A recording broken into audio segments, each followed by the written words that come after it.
Okay. Going for take two. My key settings were wrong. Didn't have them bound correctly. My bad. Anyway, the streams take a decent amount of time because I gotta go through all the cards. Howdy, Jay Andrews. Volume okay? For some reason, Nahemic keeps changing settings every time I plug or unplug my microphone in, which is great. Doing great. Anyway, there are a lot of cards that have fallen through the cracks. Maybe not a lot. Less than a dozen. So that's like 99% accurate. But there have been some problems. Sounds good and clear. Thank you, Jay.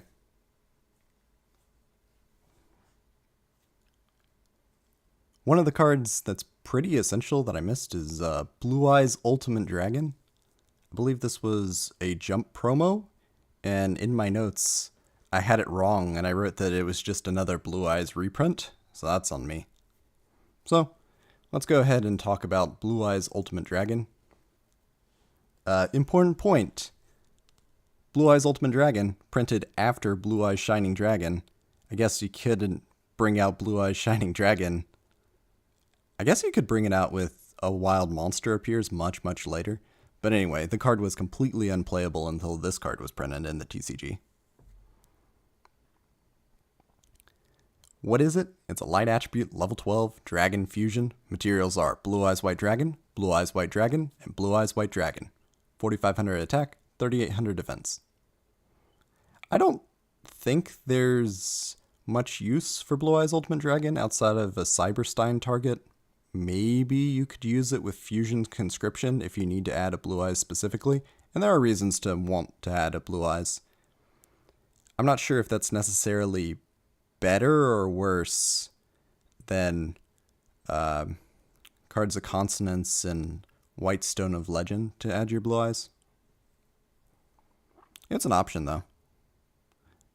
Could make for Blue Eyes alternative dragon plays, but I think that there are other fusions that use the Blue Eyes White Dragon as material, which are significantly better now. Hey, early this time. Not quite, Malachite. This is take two. I think there might be some niche use. This card was played as a Cyberstein target, basically. But I think that Cyber End Dragon's better. Nah, it's my fault. Technical issues. And look, there they go. Next up, I missed Elemental Hero Necroshade. This was a video game promo card. Right here. Here's the error. I thought that the promo cards from GX Volume 1, the video game, the first GX video game, was Elemental Hero Mudball Man. And it's not. It's Elemental Hero Necroshade, a reprint from the Lost Millennium from Wing Karibo, and Hero Ring. So, two more cards that should be in the TCG but aren't. Hello, Rain. Necroshade's sort of important, because we've had fusion monsters that use Necroshade as material. It is a dark attribute level 5, which is ridiculous. I don't understand why this is a level 5. Warrior effect. Once, while this card is in your graveyard, you can normal summon one level 5 or higher elemental hero without tributing. 1,600 attack, 1,800 defense. Necroshade can be used to bring out another Necroshade because it's level 5. Other than that, you got Neos and you got Blade Edge. And neither one of those do you really want to be normal summoning without a tribute. I think the big point of Necroshade is as a material. It's interesting to have a graveyard effect. I like that. I think it's innovative to have your fusion material have a graveyard effect, so it's not just something that you throw in the graveyard and then not benefit from.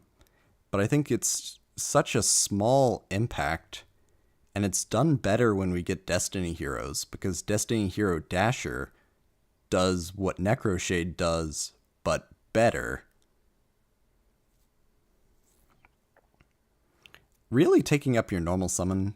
If this special summoned a level 5 or higher elemental hero from your hand for free, that could be something, and I'd consider it more.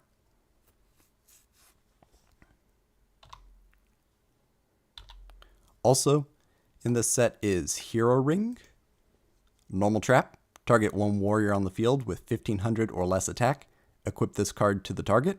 Monsters your opponents control with 1900 or more attack cannot attack the equipped monster. It's an interesting idea.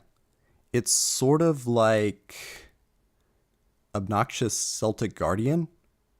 It only works on warriors, which is actually a little bit more generous than a lot of Jaden's support cards, where they either list elemental hero or even a specific elemental hero, and they're much less playable as a result. This is an equip trap, and I don't think it's a particularly good one. Gotta love all the hero cards Jaden used a couple times for very unique scenarios. Yeah. Jaden's deck is full of tools that will be used one time and then abandoned. Notably not once per duel, so if you can shuffle him back and get him back in the graveyard, you can repeat the effect. You just need to find a way to get multiple normal summons. Oh, that is interesting. Does Elemental Hero Necroshade have a little bit of problem-solving word text that needs to happen? That's interesting. I think those are the 3 error cards that we missed. It's annoying that the monster depicted on Hero Ring, Flame Wingman, explicitly cannot use the Hero Ring. That is very true. A lot of Jaden's cards are like that, like Change of Hero Reflector Ray only works on fusion monsters, and then yet it's got Sparkman in its card art for some reason. It's very baffling. I feel like they drew a whole bunch of art and then like, we'll put it on this card. No one will notice. I noticed. But yeah, I think we're gonna start the stream properly now. Hide that, hide that. Okay. Today's stream will be going over the special sneak peek card for Power of the Duelist, followed by the actual set. The cards unique to the Dragon's Rage structure deck, and that structure deck actually had a special edition. It added 1 new card that has 0 synergy with the deck. It added 5-headed dragon, which is definitely a choice. And then finally, we're going to finish up with a couple jump promos. Lamron Jr. Oh lady, we touchin' Neos. Yeah, Elemental Hero Neos is in the set. Have you seen the most recent card art for it? Well, we'll get to it.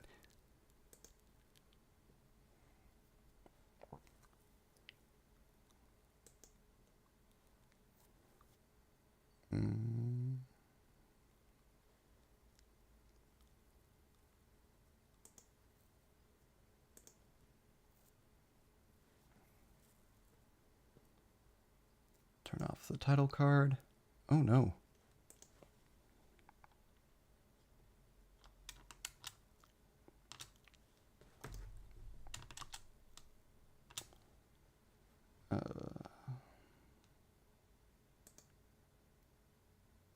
There we go. Why are you off? Okay.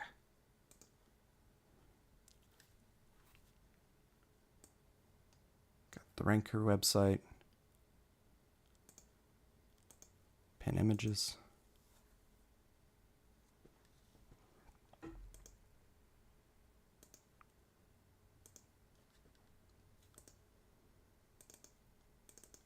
Okay, our sneak peek promo card is Hidden Soldiers. And this card's a little bit interesting. Maybe just to me, though. I think it's got a bit of a gimmick that you can do with it. It's a normal trap. When your opponent normal or flip summons a monster, special summon 1 level 4 or lower dark monster from your hand. I don't know if your mind goes where my mind goes, but I think you could disrupt your opponent by special summoning a barrier, or not a barrier statue, the barrier statue to the abyss, or holding hands. There's a couple floodgatey cards that you could bring out with this during your opponent's turn, and it could surprise them, but then you're still having to run a trap is the problem. You could bring it out a little bit faster if you got the Butler from the Labyrinth archetype, but then you're committing a lot of resources just to it.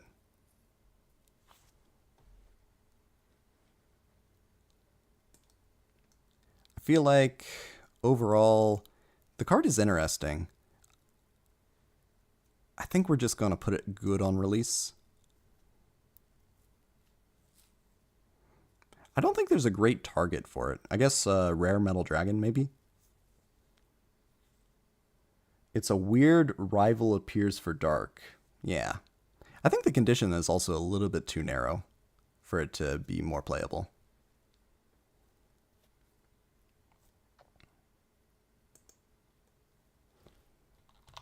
Next up, we got Elemental Hero Neos. And this is the current artwork, or I think the most recent artwork. And I gotta say, it's a big downgrade for me. The classic and the alternate one, much better. But light attribute, level 7, warrior, normal monster. A new elemental hero has arrived from Neospace.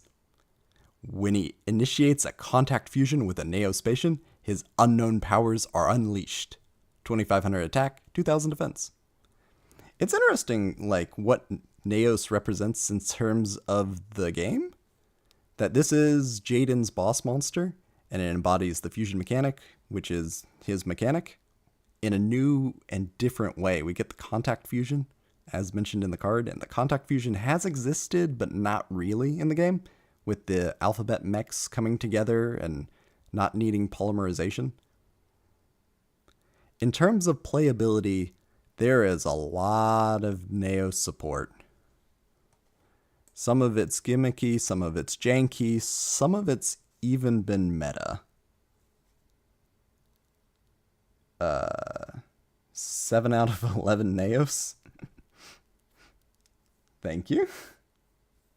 Super Ultra Mega Sand. He's so small. Yeah. The tiniest little fella, so full of friendship. You guys are great.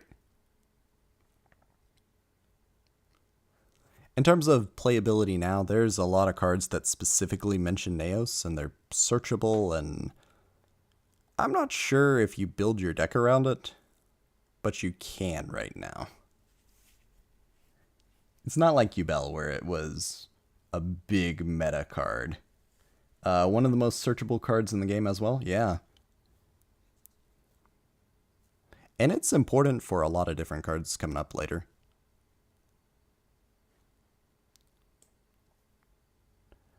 Did we get all the cards that we're supposed to have?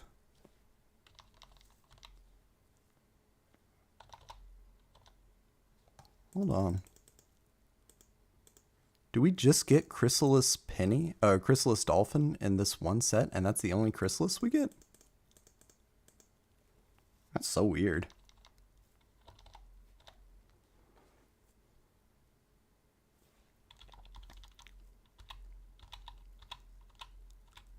I feel like I'm missing something, but no. I think we only get the one Chrysalis monster.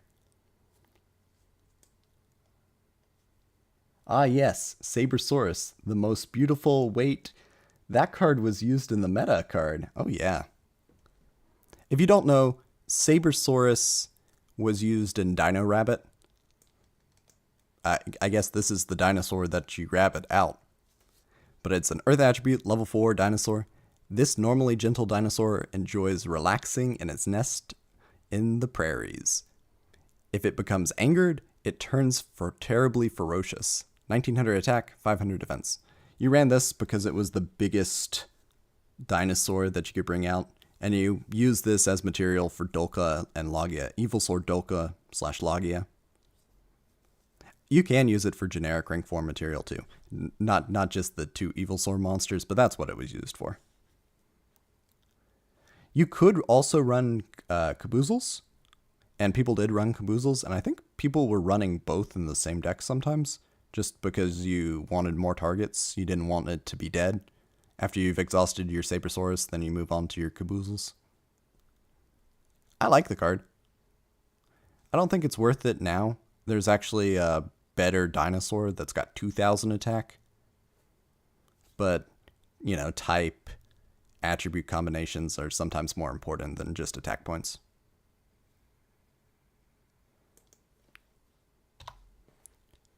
Next up, Neospatian Aqua Dolphin. Water attribute, level 3, warrior, which is baffling. Effect, once per turn you can discard 1 card. Look at your opponent's hand and choose 1 monster. If you control a monster with attack greater than or equal to the attack of the chosen card, destroy the chosen card, and if you do, inflict 500 damage to your opponent. Otherwise, take 500 damage. 600 attack, 800 defense. There was a point, because of the confluence of very strange events, where Aqua Dolphin was played in the metagame. It's a warrior. You could get it directly out of the deck. This unique effect means that you can deal with your opponent's hand traps. Generally. You need a monster that's got decent attack, but that's not hard in the modern game. Hand traps are notoriously weak, so you could get around a lot of different things. It also sets up for some interesting plays when we get Space Gift and Convert Contact, which are 2 cards later. Aqua Dolphin also saw play as one of the Neospatians in a Neospatian draw engine. I don't understand why it's a warrior and not an aqua or a fish, but I could be convinced that it is still worth considering today. It's a lot more difficult to justify that now, though. This guy used to destroy hand traps, yeah. I think the effect might actually cause certain cards to miss the timing too, if they have destruction triggers. But that's pretty niche.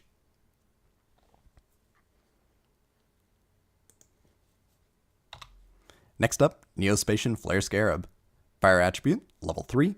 Insect effect, gains 400 attack for each spell or trap your opponent controls. Starts with 500 attack and 500 defense. You play this card in the draw engine, but that's about it.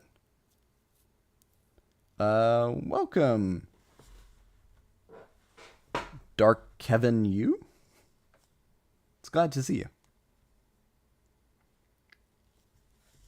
I think the actual effect is pretty underwhelming.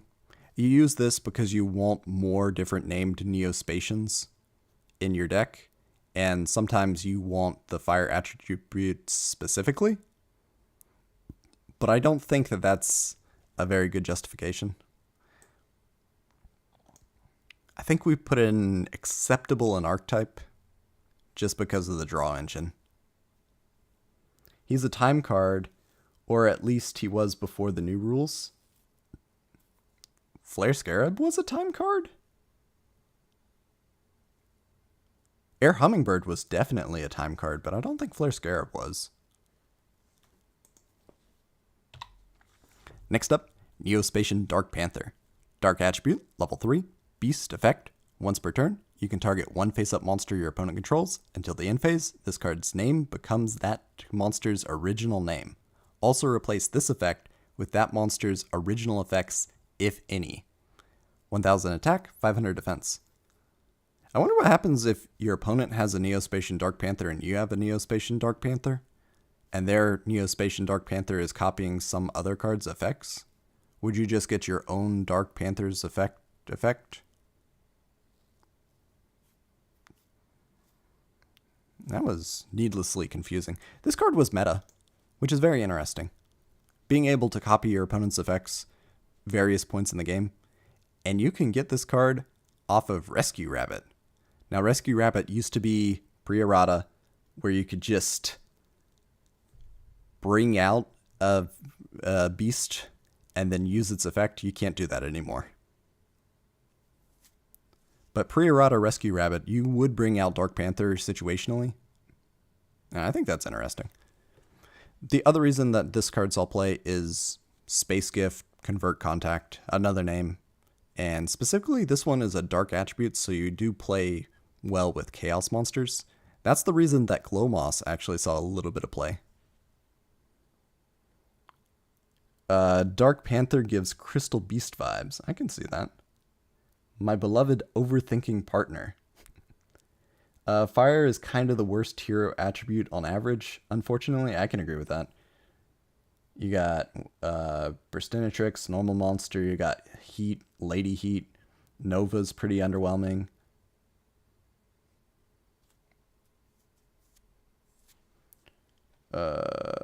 Rabbit or cat? Did I say rescue rabbit when I meant rescue cat? I meant rescue cat. Cat can bring it out. Rabbit can't bring it out.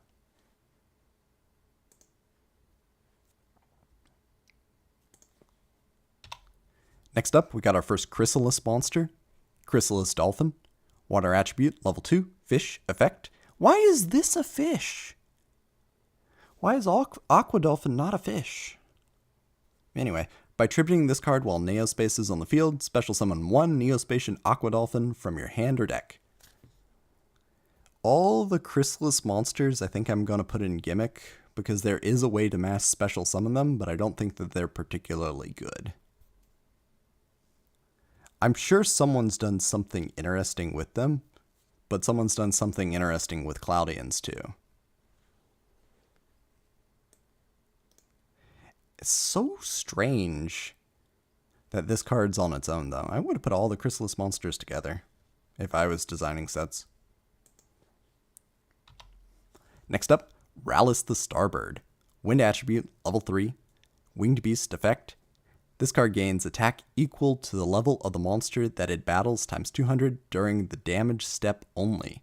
If this card attacks, it is removed from play at the end of the damage step and returned to your side of the field and face up attack position at the beginning of your next turn's battle phase. 800 attack, 800 defense. I don't know if Rallis the Starbird is ever useful. The way it reads is you go up against a level 4 monster and you gain 800 attack. So you're not even at the 1800 watermark. It does banish itself. I guess you could see that as a plus, where you get an interdimensional matter transporter effect, or I guess a dimension hole effect. This card's not Wind Up Rabbit. Wind Up Rabbit was a little bit more useful. I think it's just bad.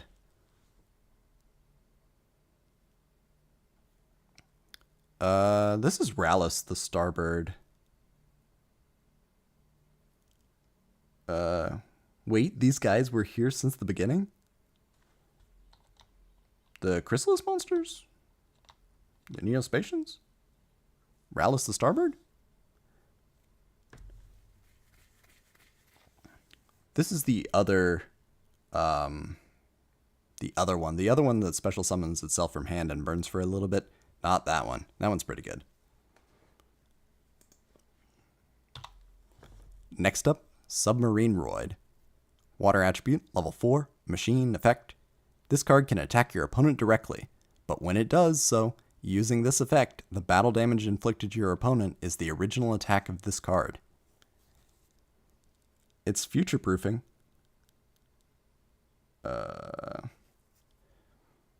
It's interesting because a lot of other monsters, you boost up their attack really high and then you one-shot your opponent. This card can't do that by design, which is not bad on Konami's part, but it's a little bit weird. At the end of the damage step, if this card battled, you can change this card to defense position with its mighty 800 attack, 1800 defense. You could technically boost up the original attack with Unstable Evolution, make it a little bit stronger, but you're attacking for 800 damage, and that's not a lot. Turning him to defense, but no attack boost with the trade-off. I think if you really wanted to argue the utility, we got guard penalty in a previous set, and you could use guard penalty, target your submarine Roid, and then draw a card off of it. But Roids just aren't there yet. It's immune to attack decreasers. Oh, that's true. I don't think Roids are getting off the ground anytime soon. I don't even say it's unacceptable in archetype. If it was 2000 defense, maybe you could see it. Maybe.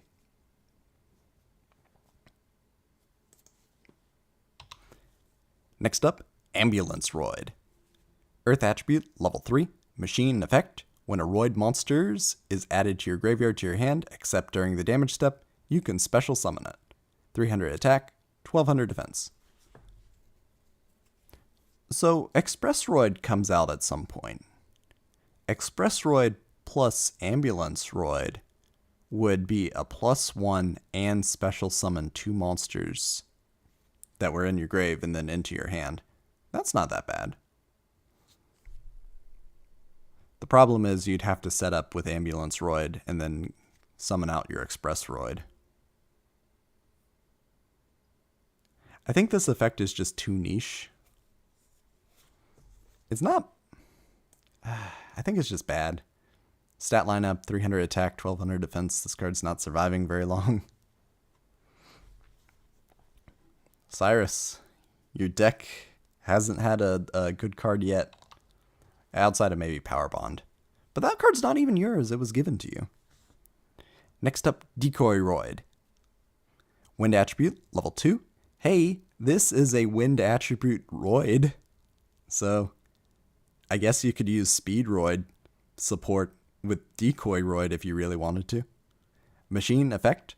While this card is face up on your side of the field, your opponent cannot select a face-up monster as an attack target except Decoy Roid.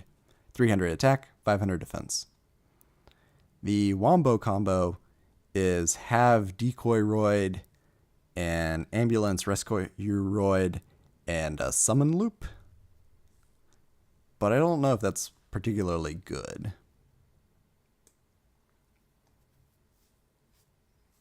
I think we just keep it in its gimmick tier. Next up, Rescue Roid. Fire attribute, level 6, machine effect. When a Roid monster you control is destroyed by battle and sent to the graveyard, you can return that monster to your hand. You must control this face-up card on the field to activate and to resolve this effect. 1600 attack, 1800 defense. Those stats are really bad. They're like Necroshade level bad.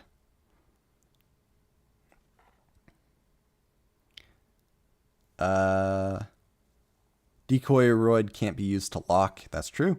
It can't be used like Marauding Captain to lock your opponent from attacking directly, attacking at all. It's got a Ring of Magnetism. Next up, Destiny Hero Double Dude. Dark attribute, level 6, warrior effect, cannot be special summoned. Great start. This card can attack twice during each battle phase. During your standby phase, if this card was destroyed since your last standby phase, you can special summon 2 Double Dude tokens, warrior type, dark, level 4, 1000 attack, 1000 defense. This card must be in your graveyard to activate and to resolve this effect. 1000 attack, 1000 defense. I think there's a little bit more utility since you can destroy cards in your hand now. Maybe with Dragonic Diagram, it's just too slow. All the Destiny heroes suffer from this problem of being too slow for the modern game.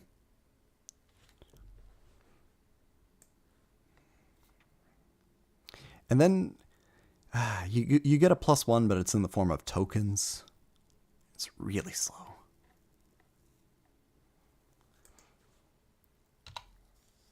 Next up, Destiny Hero Defender. Dark attribute, level 4, warrior effect. During each of your opponent's standby phases, your opponent draws one card. That is such a bad downside. This card must be in face-up defense position to activate and resolve this effect. 100 attack, 2700 defense. So the dream is you set this, and then your opponent rams into it, and they take a lot of battle damage. And then what? You got a wall? Defender is what taught me card advantage is what wins the game, not stats. You know what the craziest part about Destiny Hero Defender is?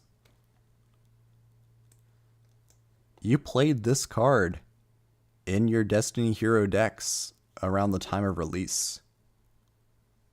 This card has seen meta success in a much older, much slower format. I think Defender's big upside is it can't trigger if you set it face down until the following turn. So if you tribute it, or if you use it as material, link, overlay, whatever, fusion summon, I guess, then your opponent gets nothing, and then you benefit from it. On the other hand, that's a very low tempo play, just letting your opponent attack into your monster. On the other hand, you could use it for tribute fodder. I think this might have been a product of the time, where certain cards were just played inexplicably so.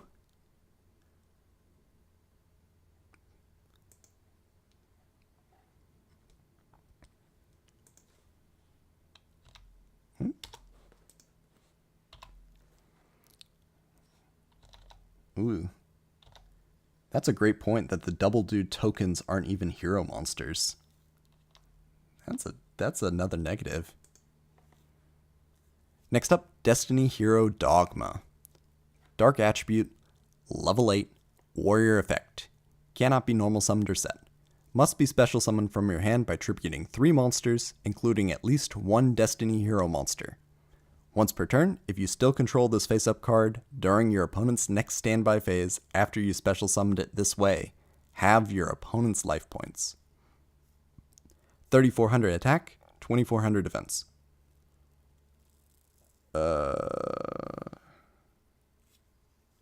Is Defender the Doom Caliber gadgets of GX? What? That's a bit of a word salad.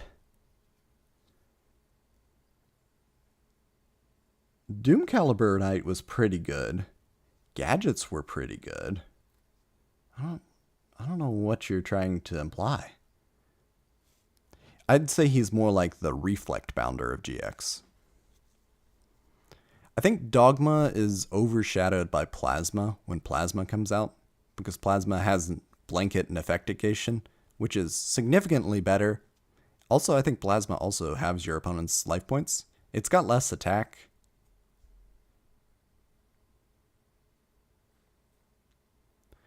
You use Dogma mostly because it's material, and it's actually got a pretty good level. It's level 8, it's a trade-in target, and on top of it being a Destiny draw target, so that's a good combination at least. I don't think I'm going to put it any higher though. I don't think you play Dogma to summon Dogma like you play Plasma to summon Plasma. Next up, Destiny Hero Blade Master. Dark Attribute, level 3, Warrior Effect. During your opponent's battle phase, quick effect. You can discard this card. All Destiny Hero monsters you currently control gain 800 attack until the end of this turn. 300 attack, 600 defense. Very strange. Like, you can see that this is getting to the point where we have battle hand traps. You think Honest, you think Kalute. I don't understand why it does 800 attack, but then only has 300 attack itself. I feel like 800 would be a nice rounder number. But Destiny Heroes have a hand trap. Is it a good hand trap, though? And I don't think so. It gives your monsters more attack, but only during your opponent's battle phase. So at best, they crash in and lose their attacking monster, and then maybe they reconsider attacking again. You can't push damage. Can't force an OTK with this. You can't get much attacker's initiative when you're playing Blade Master like you can for Kalut. When you have Kalut, you can single or double or even triple Kalut and then get over a real big monster and make a push. This card's relying on your opponent to attack into it. Doom Caliber Gadgets was a deck that got second place in Worlds or something during Duel Monsters, and no one knows how because the deck was so bad. Doom Caliber Gadgets. I don't think either of those cards were released in the Duel Monsters era, though. We don't have the gadgets yet. Blade Master is better and more searchable than Rush Recklessly and D-Hero. Even if that's a very low bar, I can agree with that. I don't know. Dumping a Destiny Hero in your graveyard's not a bad thing to either. I like that it's got it. I just think it's filler. If you had attacker's initiative behind it, if it worked when you attack, the card would be really good. But right now, I think it's just not there. Next up, Destiny Hero Fearmonger. Dark Attribute, level 4, Warrior Effect. During your standby phase, if this card is in your graveyard because it was destroyed by battle and sent there since your last standby phase, target one Destiny Hero monster in your graveyard, except Destiny Hero Fearmonger. Special summon that target. 1000 attack, 1000 defense. Can you guess why this card was played?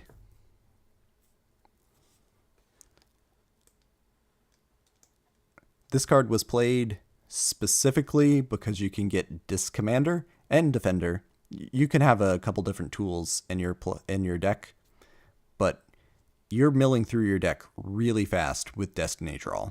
You're getting Disc Commander into the graveyard. You're using Fearmonger to bring back your Disc Commander, and you're gaining even more advantage. For the time, that deck was blisteringly fast. And Fearmonger was an essential component in that. I like the wording on Fearmonger a lot. It's definitely had several rounds of problem-solving card decks, but at least it makes sense now. I don't think you'd play it now, though. It's way too slow for the current game.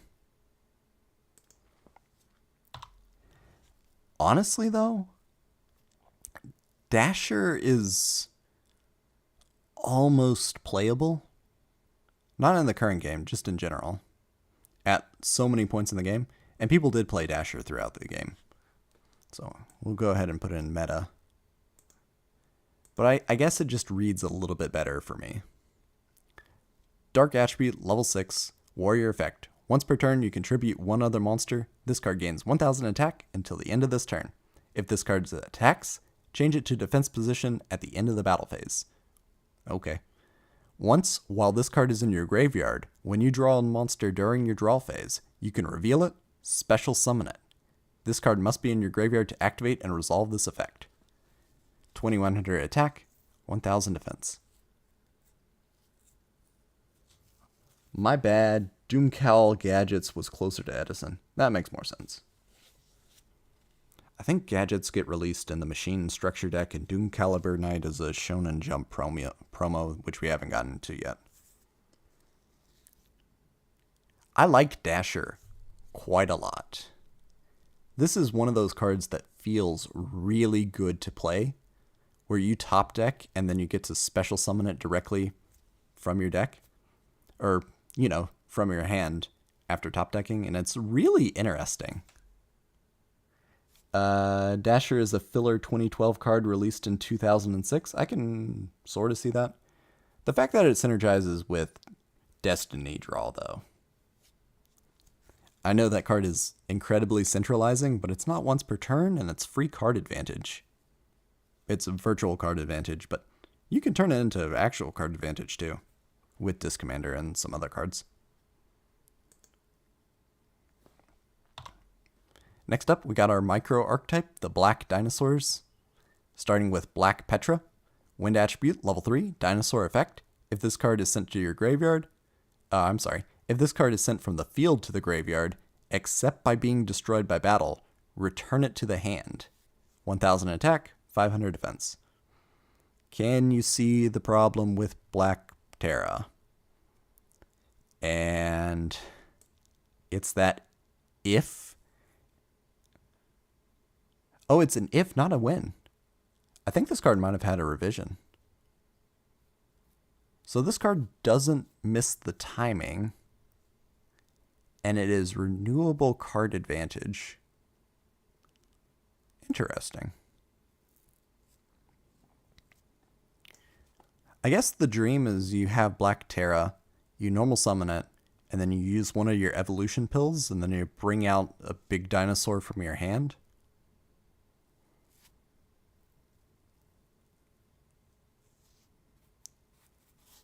I'm wondering if there's a good use for this now, where you special summon out Black Terra, and like you link summon with it, and then you get advantage back in your hand. It doesn't special summon itself back to the field, though.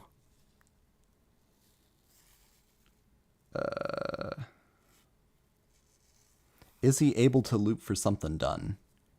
Yeah, that's my question. Not once per turn also?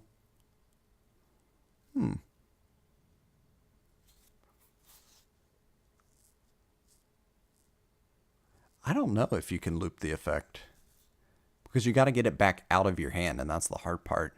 And you can't do that without more normal summons or a card that special summons from hand more than once per turn, and those are rare. Okay, we're going to say it's okay.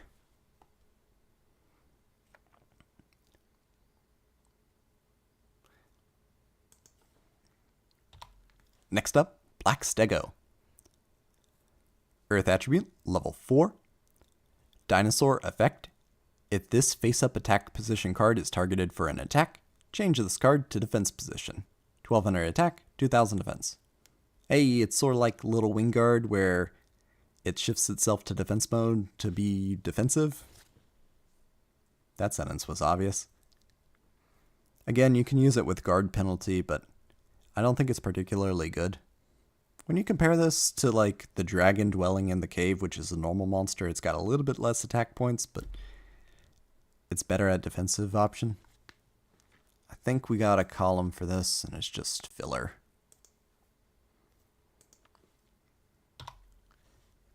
Next up, Ultimate Tyranno. I guess we already got Black Tyranno and Invasion of Chaos. And that's it for our Black Dinosaur archetype. Ultimate Tyranno is the evolved form of Black Tyranno, I think. Earth attribute, level 8, Dinosaur effect. This card can attack all monsters your opponents control once each. During your battle phase, if you control an Ultimate Tyranno that can attack, monsters other than Ultimate Tyranno cannot attack. 3000 attack, 2200 defense. I guess if you give it to your opponent and then they got the decoy droid and then they're attacking into the decoy droid over and over again, then you could use, Cyber Summon, and then deal damage to them in an incredibly janky OTK setup. Going over a wide board is not necessarily a bad thing. Think about like Red Dragon Archfiend. But I think that Ultimate Tyranno is just way too much committing into that. How are you going to get this guy out? I guess you got Big Evolution Pill coming in the structure deck. That's not that bad. You got Ultimate Evolution Pill, but that requires reptiles. I guess you could tribute Trojan Horse, but that's off type and not particularly good card on its own. I just think it's too much investment. I was waiting for Black Brachio like a dummy. No, we don't get it for that for a long time. Filler 2 tribute, fine effect. You just don't run 2 tributes that often. I don't think you ever run 2 tribute monsters until you can start special summoning them from hand. I'm trying to think of one that was competitively viable. And it's like Archlord Christio was competitively viable, but special summon from hand.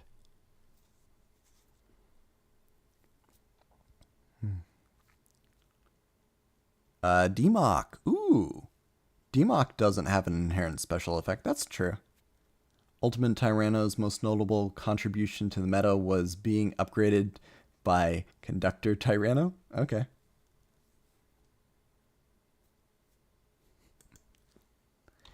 It's important for the lore.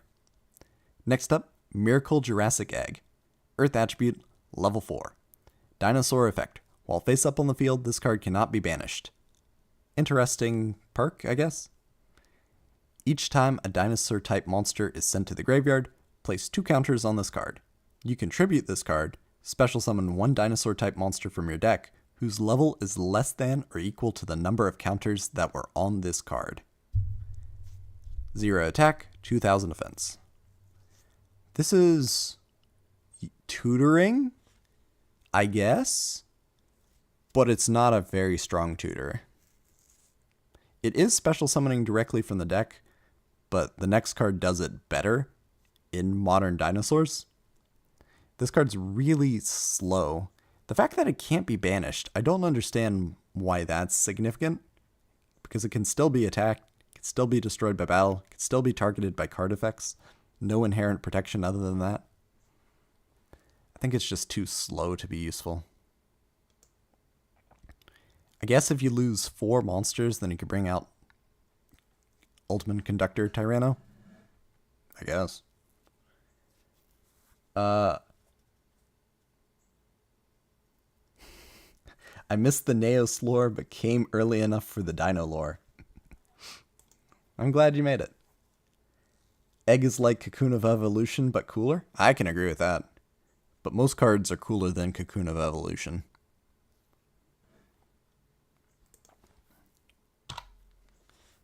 Next card, Baby Ceratosaurus.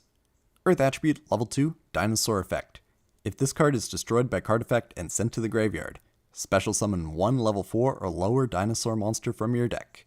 500 attack, 500 defense. Pop da baby. Pop da baby. This card does what the Miracle Egg is trying to do so much better. There are certain ways that nowadays you can pop this directly from your hand. Think Dragonic Diagram, and then there are a few ways that are specifically in the dinosaur archetype or the dinosaur deck that can pop Baby Ceratosaurus. And then this card is just an extremely flexible tutor that special summons to your side of the field. So you get access to an entire dinosaur toolbox if you want it. Baby is future-proof to be viable. No once per turn either. Yep. There is another card, another baby monster. I think it's Baby Terra that comes out later after Baby Ceratosaurus. But Baby Ceratosaurus is better. I think the card's worth playing. Or playing around with, at least. I think it's a little funny, too.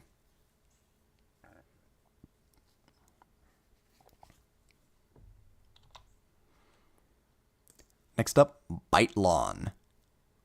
Or Bite... I think it's Bite-ron in Japanese. Water attribute, level 6, reptile effect. During battle between this attacking card and a defense position monster whose defense is lower than the attack of this card, inflict the difference as battle damage to your opponent. 2400 attack, 1000 defense, and 1 terrifying smile. I think these cards are weird that they weren't introduced at the same time. So we had Dark Triceratops, which would fit the dinosaur theme much better in this set. And you also had Saber Beetle that have the same stat lineup and the same level, but different types and attributes. Dark Triceratops and Saber Beetle are both dark attribute, which is weird. Saber Beetle should probably be earth attribute, and then it could have been half of a cycle, but they never got around to it.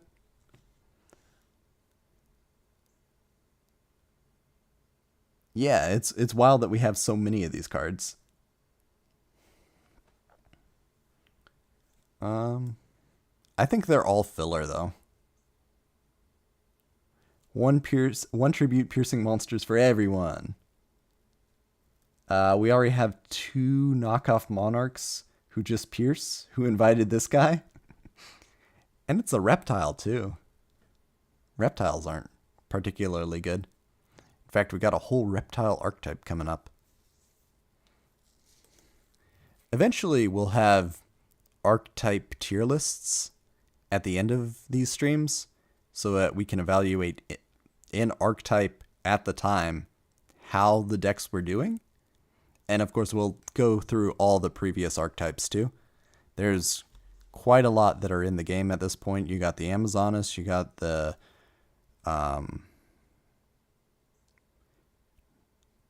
Gravekeepers, you got the Archfiends are an archetype. There's quite a few that are in the game but don't have a lot of support. Dark Magician is a deck, but I wouldn't call it an archetype. I think by the time we get to Gladiator's Assault is when we're going to start looking at archetypes in terms of what was viable in the metagame. And it's going to be hypothetical. It's not just going to be historical, because Gravekeepers, for instance, pretty viable in GOAT format.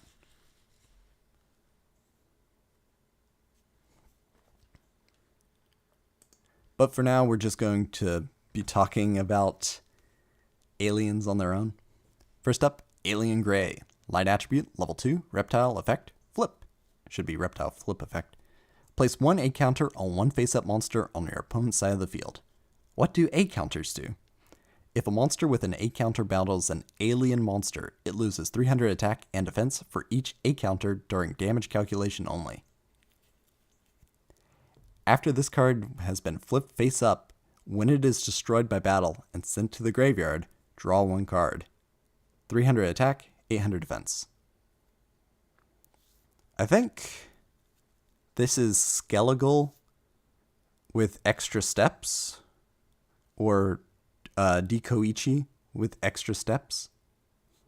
It's sort of like Poison Draw Frog with extra steps, to be honest.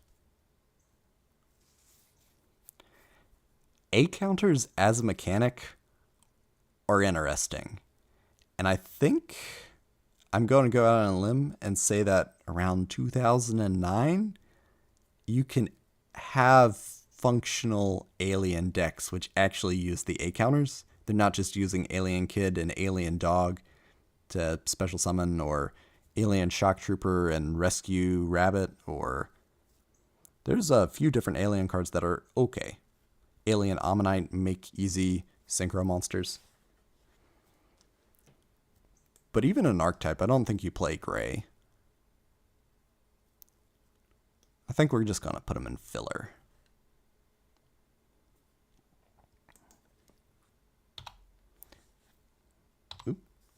Next up, Alien Skull. Wind attribute, level 4, reptile effect. You contribute 1 face-up level 3 or lower monster on your opponent's side of the field to special summon this card to your opponent's side of the field. If you special summon this monster this way, place 1 A counter on this card, and you cannot normal summon or set the same turn. If a monster with an A counter battles an alien monster, it loses 300 attack and defense for each A counter during damage calculation only. 1600 attack, 1800 defense. This card's baffling. So we get Lava Golem, right? And Lava Golem's pretty decent because it can out monsters on your opponent's side of the field. It ends up being beneficial for you. It's subtracting 2 cards from your opponent's side of the field, giving them 1 big one. So it's gaining card advantage in a way. It's also 1 threat that you can deal with, and it's slowly burning them to death. Later we get Volcanic Queen, which is another similar option, and it's only tributing 1 monster. It's still removing your normal summon for the turn, and it's less restrictive than Alien Skull. This card is strange. Just the fact that you need to tribute a level 3 or lower monster makes the card really awkward when you're running this card in most of the history of the game. Everything's level 4 or higher.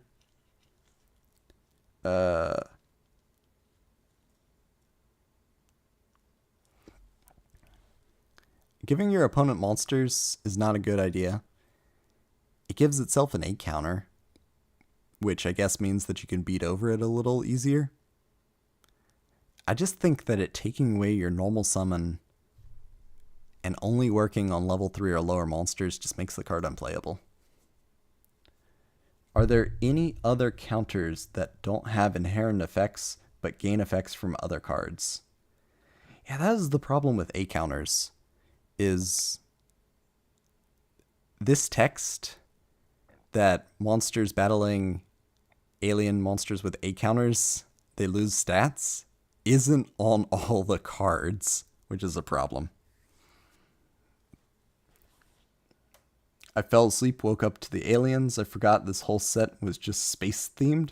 Well, that's a good observation. I actually played aliens around this time. There are 2 traps that take over monsters with A counters. One's called Mass Hypnosis and takes 3 monsters at once, and the other one for once per turn, which is pretty strong. Yeah, the other one's Brainwashing Beam. I always thought aliens was going to be an archetype they'd really go in for more over the years, but somehow they just sort of wake up and remember they exist. Oh man. I think aliens have a few pretty decent cards. I'll put it that way. I think if you're really determined, you can make aliens work. If you're really determined. But it's like, you have to optimize them significantly and then use them in one strategy. Taking your opponent's monsters, fantastic. Special summoning from your hand using A counters, like a couple of the other ones can do in a bit, that's not bad. You actually have some pretty strong cards when you get to Planet Pollutant Virus. It's a virus card. It's a little bit watered down, but it's not bad. Also, it distributes A counters. I was determined, but never even won locals with them. Oh, that's sad. Maybe in some older formats, we'll experiment with some alien decks. I just don't know when they peak. I want to say like 2008, 2009. Mysterious Triangle, you need that. Crop Circles is interesting. But we'll get there when we get there. Anyway, Skull is not one of the good alien cards. Next up, Alien Hunter. Water Attribute, level 4, Reptile Effect. If this card destroys a monster with an A counter by battle, it can attack once again in a row. 1800 attack, 1600 defense. This is one of the cards that doesn't tell you what A counters do. Why does this not tell you what A counters do? It specifically names A counters. In terms of, A counters doing something, a second attack is okay, but I think it's just bad. It's so niche, and it doesn't have a lot of attack on its own.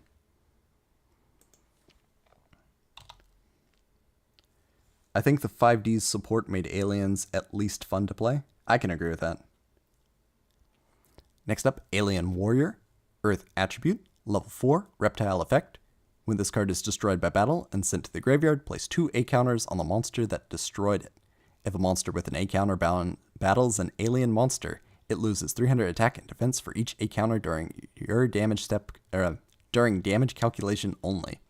1800 attack, 1000 defense. I think on the baseline, Alien Warrior is a beat stick in archetype. And that's okay. But I think it's just filler. Acceptable in archetype? I think distributing A counters is important. But this monster is just a beater. I guess it's a pretty decent beater at that, though. It's just you run into a problem. If your opponent's running over this, then the A counters aren't particularly good. You'd much prefer to special summon a monster from the deck with a floater. It's just a little bit of benefit. I wish they tied together aliens and worms. They had similar themes for an invading space force, and they were both reptile. That's a good point. And they both have like a couple ridiculous cards like W Nebula? W Nebula Meteorite, I believe is the name of the worm card. That card's great. Next up, Alien Mother, which got a weird border for some reason. Dark Attribute, level 6, Reptile, effect.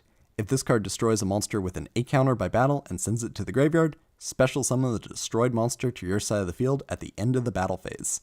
Hey, it's a Goyo Guardian effect. That's pretty good. And I think Goyo Guardian actually borrowed its effect from Jackal Knight, I want to say, Mystical Jackal Knight. But Goyo Guardian's the one that we think of when we think of this style of effect. When this card is removed from the field, all monsters that were special summoned by this card's effect are destroyed. 2300 attack, 1500 defense. There is no way to special summon this from hand, and I think that that's the weak point of the card. It's interesting that you get to steal monsters, and one of the themes of the deck is steal monsters and then tribute them, but the deck is just too slow and doesn't accumulate A counters fast enough to, I think, make Alien Mother playable. Mother does not decrease attack for each A counter, which is dumb. I agree. That art goes crazy, at least, yeah? I don't know why all the aliens don't tell you what A counters do. I think they got a field spell, the A zone, and all it does is explain what A counters do, and that's pretty underwhelming.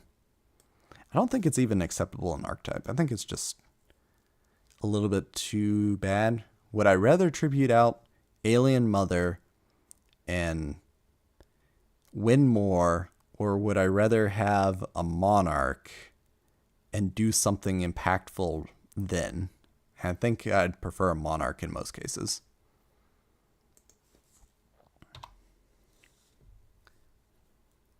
Next up, Cosmic Horror Gangiel. Light Attribute, level 7. Reptile effect.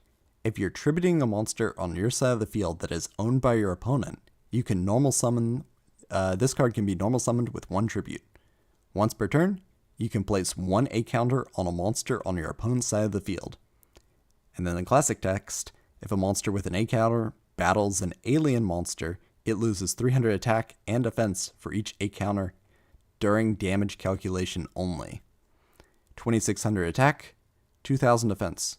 Look closely at that name, and then you realize this isn't an alien card.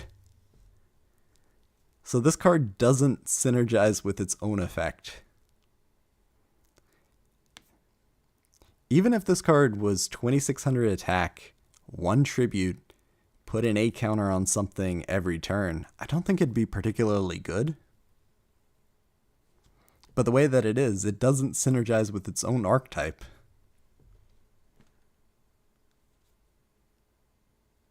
Most disappointing quality of art to quality of effect in the game. That is an interesting ratio. Oh, it's an amazing art, useless effect. I agree with that. It's got a really good name too. Cosmic Horror Gangiel.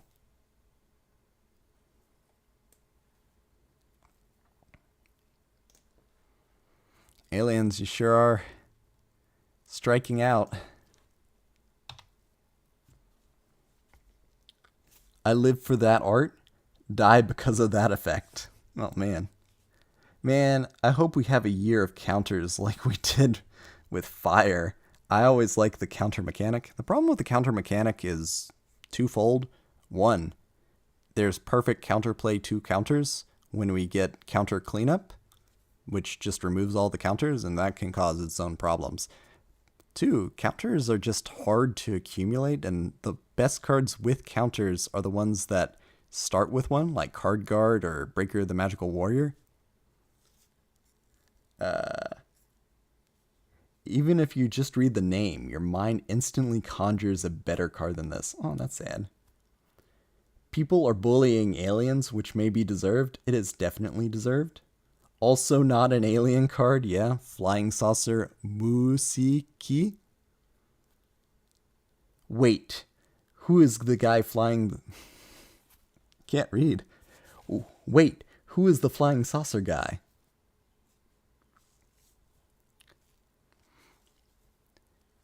Anyway, flying saucer Musiki. Light attribute, level 5. Machine effect. It's not even a reptile. While this card is face up on the field, you can select and add one alien card from your deck to your hand instead of conducting your normal draw phase during your draw phase. 1000 attack, 2000 defense. How do you keep this card face up on the field? You normal summon it and with a tribute, and it's only got 1000 attack. You can normal set it, and then your opponent attacks into it, but you had to tribute a monster for that. This effect is not bad. We get Matchless General Freed, which has a similar effect except it's Warriors, which is a much better card pool to pull from. And that card barely saw competitive success. We also get Dark General Freed, which is another card that's got a similar effect, but I think that one's level 4 or lower Dark Monsters, which is an even better card pool. I like the fact that it's a draw replacement. It's a decent effect on a card that is incredibly difficult to bring out.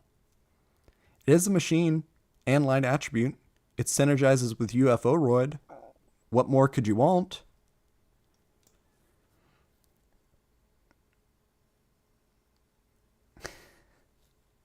Gotta go. Have a great rest of the stream.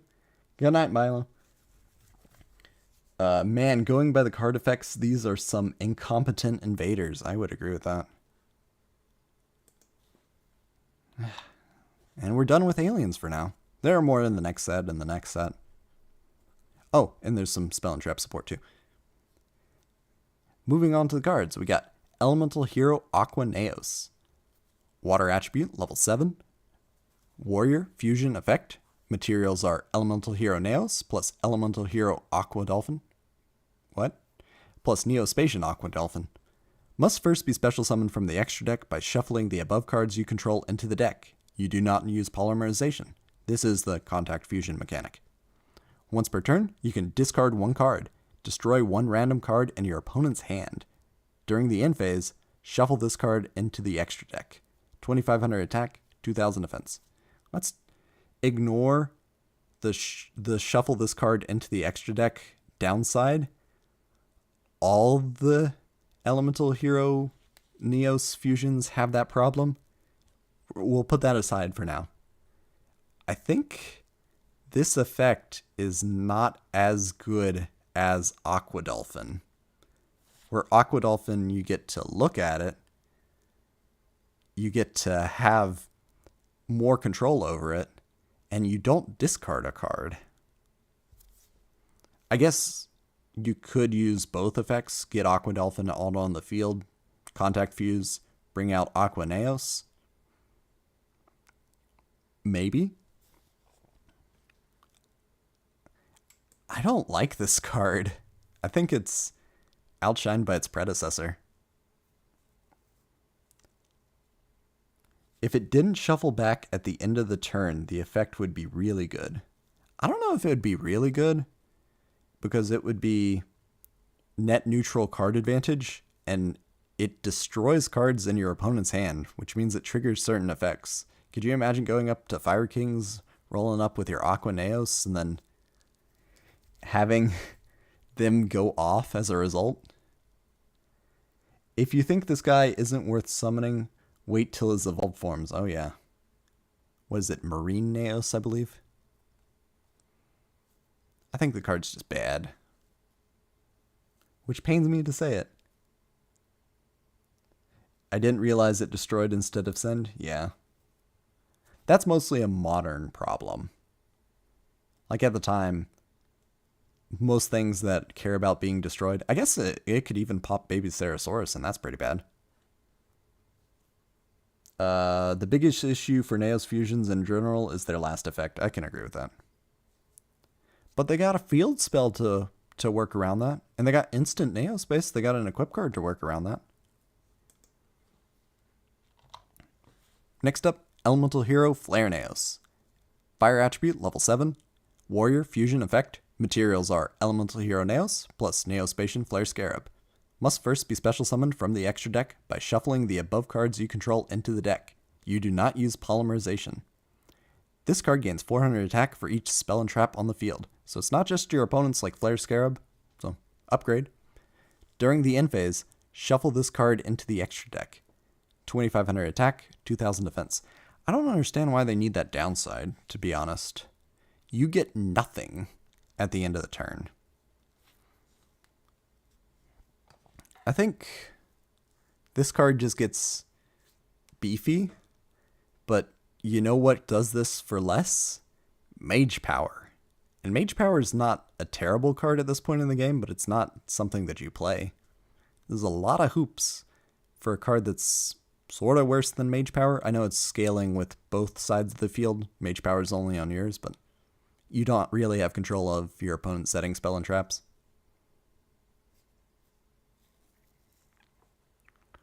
This is just a beat stick most of the time. Flare Neos can be good.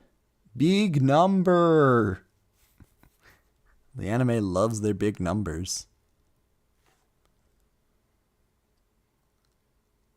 I'm going to keep it in very bad.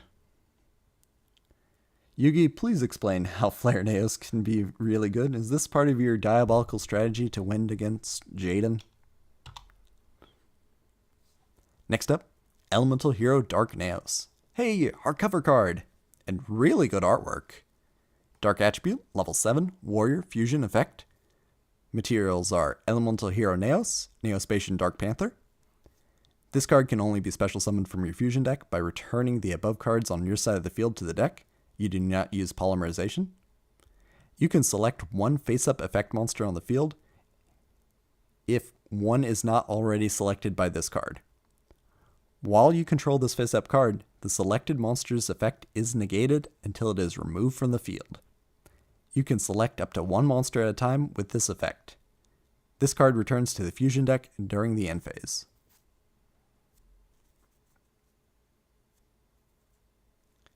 What if you equip it with 5 Mage Power? Well, you're cheating. But 3 Mage Power and 2 United We Stand. Wow. This guy would fist bump Revendred Slayer if they met. I can agree with that. I think this guy and Darklaw would be friends too. I guess all the elemental heroes and the mask heroes are probably friends, but I think this card, this effect is pretty strong. Single target negation. You can get around a lot of interesting stuff in the metagame with this. I think it might be worth considering. The fact that it shovels itself back into the deck is not great. I was kidding with Flare Neos. Generally, Neos fusions are underwhelming. Some of them are okay. I'll give you that. I think it needs some work, though. But in terms of being a tool in your extra deck, I think it's not a bad one. It's just the hoops that you gotta go through to get it. And one other thing, your materials don't go to the graveyard, so you can't use them for other things when you contact fusion, which is very strange. Dark Neos is oddly the least used Neos fusion. Really? I guess we're going to demote it then. It can be friends with Dogma. Next up, Chimera Tech Overdragon. Dark Attribute, level 2, 4, 6, 8, 9, which is a weird level. Machine Fusion effect. Materials are Cyber Dragon and 1+ machine monsters. Must be fusion summoned. If this card is fusion summoned, send all other cards you control to the graveyard, which is pretty bad. The original attack and defense of this card become equal to the number of fusion materials used for its fusion summon times 800. This card can attack your opponent's monsters a number of times each battle phase, up to the number of fusion materials used for its fusion summon. Question mark attack, question mark defense. This card is weird overkill. Like, you can get it to really high attack points by a combination of Future Fusion, which is in this set, and Overload Fusion, which I think we've seen Overload Fusion in a previous set. If not, we'll get to it soon. This card is probably playable still, since Overload Fusion's searchable and Cyber Dragons can play it. Chimera Tech is nice. I lost a friendship summoning this with pre-nerf Future Fusion when my friend didn't believe I am allowed to fuse my whole deck. Aww. Love this card? Yeah. I really think that Future Fusion... We'll get to it. It's coming up. But man, Future Fusion is sad.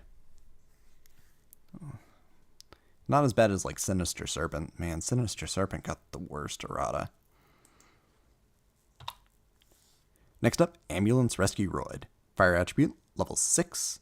Machine fusion effect. Materials are Rescue Roid and Ambulance Roid. Must be fusion summoned once per turn. When a monster you control is destroyed by battle and sent to the graveyard, you can special summon that monster in defense position. 2300 attack, 1800 defense. It's a hard once per turn. I think the stat lineup is not good.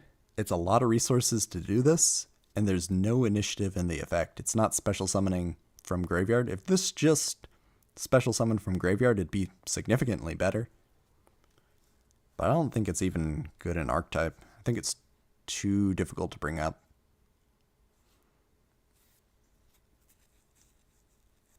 Oh, so it can be any monster. That is true.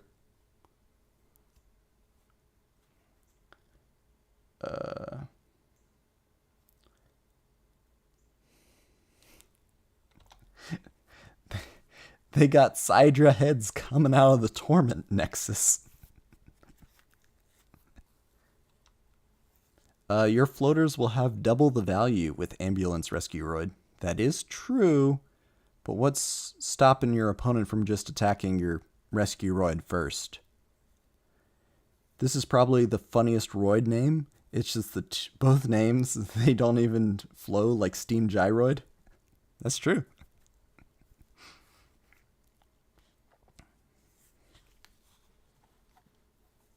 I think your floaters get more value when you're giving them to your opponent with creature swap and then attacking over them.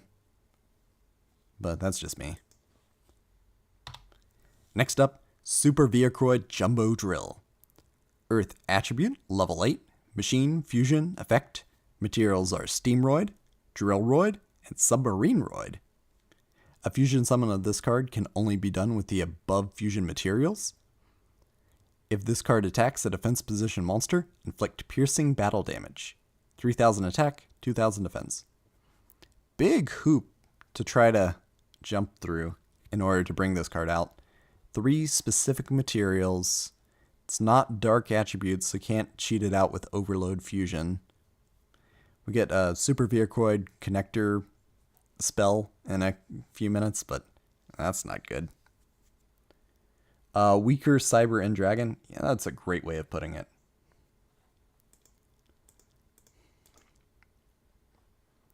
That might actually be intentional now that you mention it, that this card's a weaker Cyber and Dragon. When you compare them, like Zane, Cyrus's older brother, gets a better version of a whole bunch of his cards. Maybe this is important for the lore, more so than its effect. But I think the card's underwhelming. Oh, but this guy is a Super Viacroid. Do they even make more Super Viacroids? We get Barbaroid, we get the Mobile Fortress. I'm glad Super Viacroids aren't their own archetype. Viacroids being bad is now lore relevant. Thank you. Next up, Contact. Normal spell, send all Send all Chrysalis monsters you control to the graveyard, and special summon one monster from your hand or deck that is written in the card text of those cards. Hey, you can special summon from the deck. The downside is you're going -1, and you need very specific monsters on your side of the field. The plus side is, unlike a lot of Jaden's cards, this works on, a critical mass of monsters. There's 6 Chrysalis, not in the game at this point, but in general, there's 6 Chrysalis monsters to choose from, so you're more than likely going to have one on the field. If you're going all in on the strategy. I feel like this card's a waste. It's a wasted card advantage, and it's not particularly good.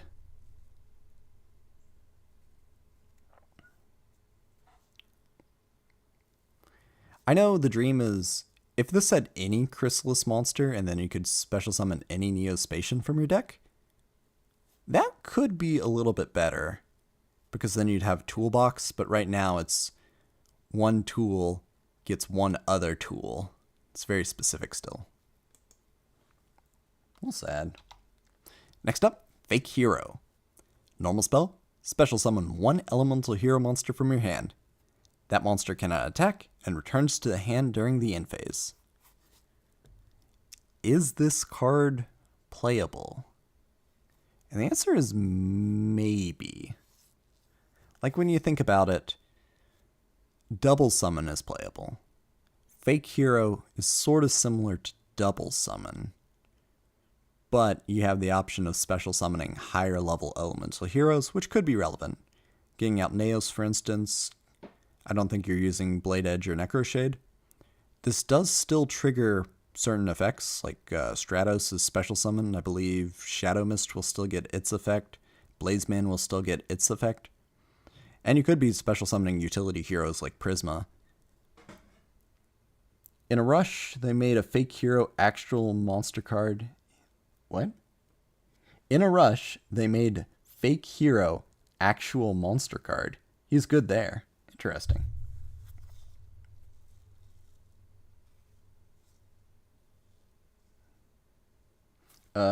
Contact can evolve multiple at the same time. That's true.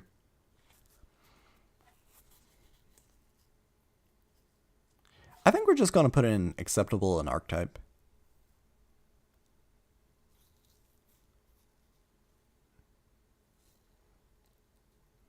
Would other archetypes like Fake Hero? I think so. I love how the art implies that having a secret identity makes you a fake hero. Like the persona should be your entire personality.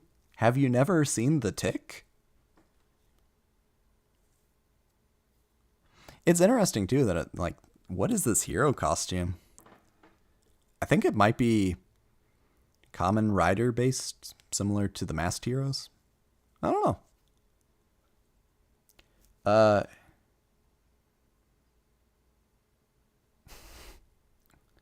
In Rush, they made the Fake Hero a monster card, and he's pretty good in Rush duels. Ah, now I understand. Next up, Spell Calling. Normal spell. When this face down card is destroyed and sent to the graveyard by the effect of a spell or trap controlled by your opponent, select one quick play spell from your deck and set it after showing it to your opponent. We got another one of these Dark Coffin self-destruct button style effects that require your opponent to pop a face down card just willy-nilly and then you get an effect. And yes, this card searches any quick play spell, and there are some good ones, but it also telegraphs it to your opponent. They're going to know what you have down there. And I guess they have an opportunity to pop it because you just set it, which means you can't activate it that turn. I think Ancient Gear Drill does this better, is more flexible too. With Ancient Gear Drill, you are likely to get a quick play spell just so that you have something with more initiative. I think one problem that I personally have with spell calling is every time you go to the tips section in the wiki, for any quick play spell, spell calling is mentioned as a way to search it. And it's like, that's not a good way to search it, though. There's a Mecha Phantom Beast card that searches it, and that's significantly better. Waking the Dragon, but 10 times worse. It can't be destroyed by monster effects either, yeah? Actually, that might be the lore for heroes. They only exist as themselves when suits are... they only exist as themselves. Those suits are just what they look like. Interesting. You get to see the costume in Rush. Cool. I agree, worse than Waking the Dragon. Going by the effects in Rush and the art, I think it's supposed to be that he pretends to be other heroes when they're out doing things. Okay. Also, I haven't seen The Tick Law. Well, you should watch The Tick, the animated series at least. I like it. I think this card is very bad. Cards you can't use until your opponent does something. Just really bad. Next up, Viacroid Connection Zone. Normal spell, fusion summon one Viacroid fusion monster from your extra deck using monsters on your side. Yeah, using monsters from your hand or field as fusion material. And if you do, it cannot be destroyed by card effects, and its effects cannot be negated. This is a fusion spell with an upside. Marginally. When we get Dark Fusion, for instance, Dark Fusion actually has a decent upside. But when you compare this to what Zane has, Zane gets Overload Fusion. And this card's significantly worse, and it only works on Viacroids. Power Bond's all machines. Overload Fusion is dark machines. I think there's like 5 Viacroids total.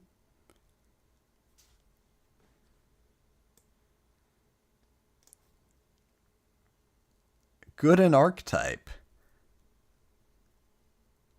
I don't think it's even good in your archetype.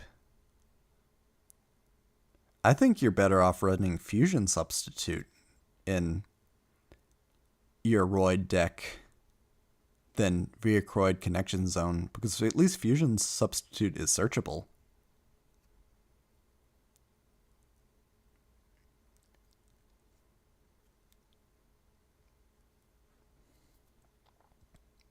It's just way too niche. Good in archetype, but bad as a card on its own. I can understand that. Nothing is good if you're playing it in Viacroids. I disagree. There is one great Roid support card in this set. Next up, D-Spirit, which sort of sounds like desperate. Normal spell, special summon one level 4 or lower Destiny Hero monster from your hand.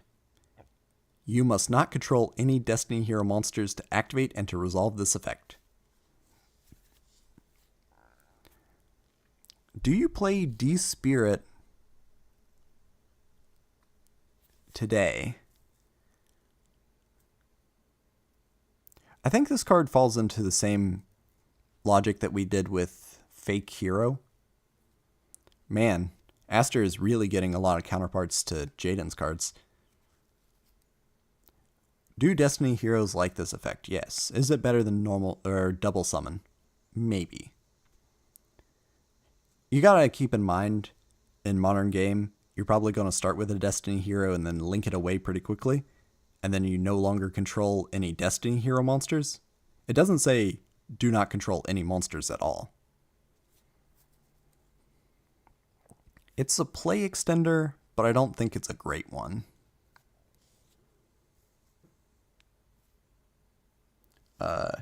If an archetype it's good, then it's good. I don't know if I agree with that. I'm going to put it right next to Fake Hero. Artwork is fantastic, though. I think a lot of the Destiny cards are just great artwork. Next up, Overload Fusion. Normal spell, fusion summon one dark machine fusion monster from your extra deck by banishing fusion materials mentioned on it from your field or graveyard. Interestingly, it doesn't include your hand, and it does banish, which is a little stronger, but this card can be a play extender. This card can be bring out your boss monster. It's net neutral card advantage if you're using monsters in your graveyard. I think it's worth considering today. Ooh.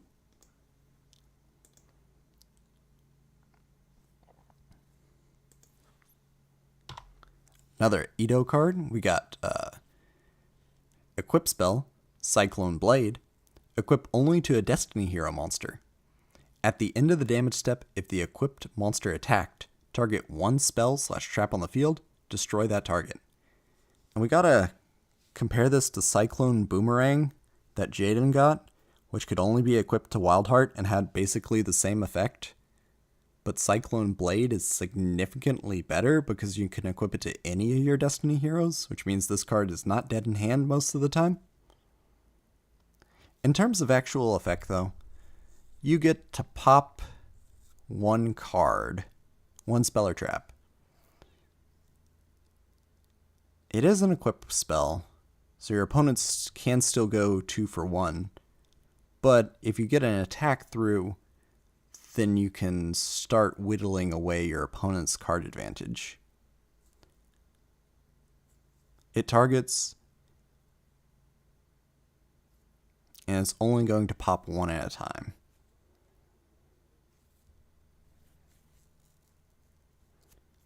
Just use MST. Well, the problem is Mystical Space Typhoon's at 1 for a very long time. I think some Cyber Dragon builds play this still for Overload Fusion, yeah. Also, it's only when you're attacking, not when you are attacked. Yeah, that's fair too. I think it's just going to be filler. It is such a big improvement over Cyclone Boomerang, though. Edo, you are knocking it out of the park. Your effects are significantly stronger. I guess Konami is learning from Jaden falling down. And finally, we get to Future Fusion. And we need to pull up the Future Fusion for reference. So, the original card text, Future Fusion, continuous spell, reveal one fusion monster in your extra deck, and send from your main deck to the graveyard the fusion material monsters that are listed on that fusion monster card. During your second standby phase after this card's activation, special summon one of that fusion monster from your extra deck and target it with this card. This special summon is treated as a fusion summon. When this card leaves the field, destroy that target. When that target is destroyed, destroy this card. This is not the original printing of Future Fusion. This is the most recent problem-solving card text version before it gets hit with the errata. I think that this is pretty clear. Now let's see what they changed it to. So, during your first standby phase after this card's activation, show one fusion monster in your extra deck and send the fusion materials listed on it from your main deck to the graveyard. During your second standby phase after this card's activation, fusion summon one fusion monster from your extra deck with the same name as the monster you showed and target it with this card. When this card leaves the field, destroy that target. When that target is destroyed, destroy this card. I wonder if this has the same problem that Call the Haunted has, where if you tribute your monster or if you bounce it, if you do anything but destroy your monster, then Future Fusion just stays on the field like a lump.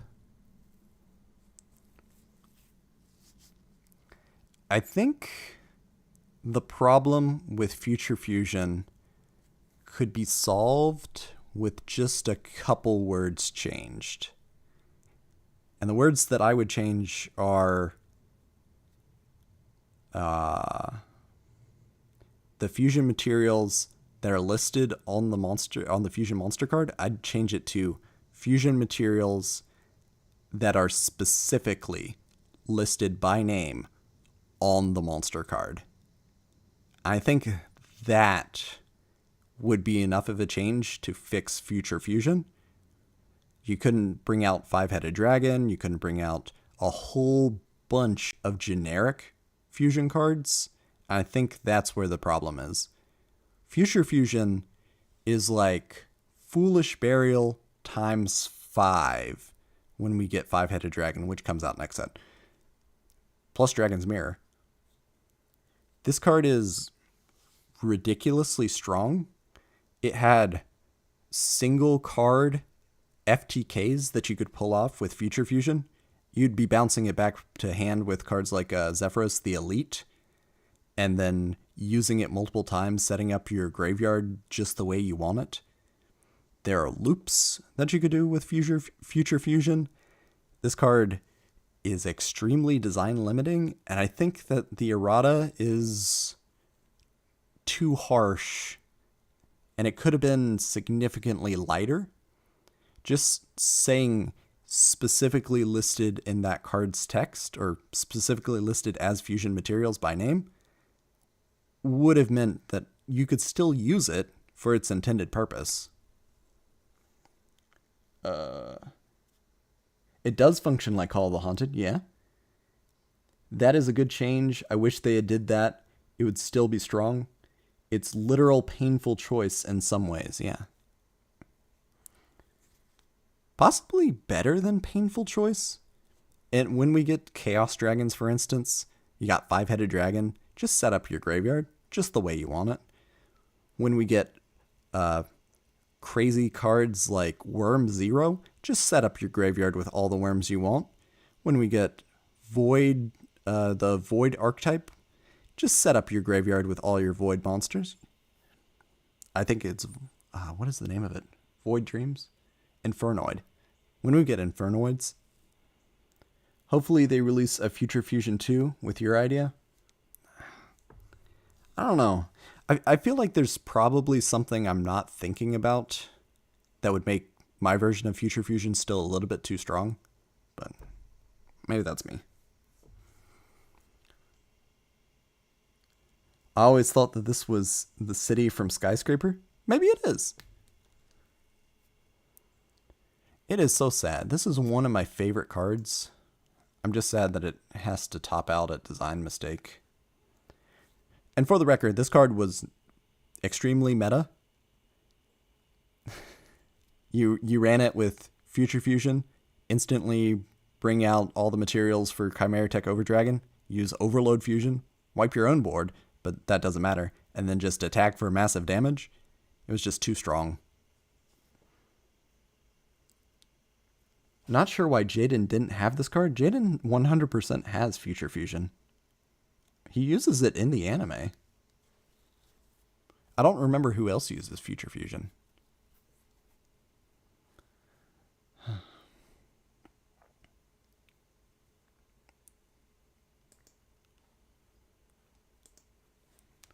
But that's okay. We're not going to get worked up over Konami overcorrecting. It is real hard to fix card effects. I guess Treeborn Frog got a once per turn, and that's probably pretty justified. There's a few things that you can't do with it anymore that you used to be able to, but it's not the biggest penalty. But man, Future Fusion became unplayable. Sinister Serpent became useless. Chaos Emperor Dragon, pretty much useless. It was Zane's card. Oh, maybe I'm confused about Future Fusion.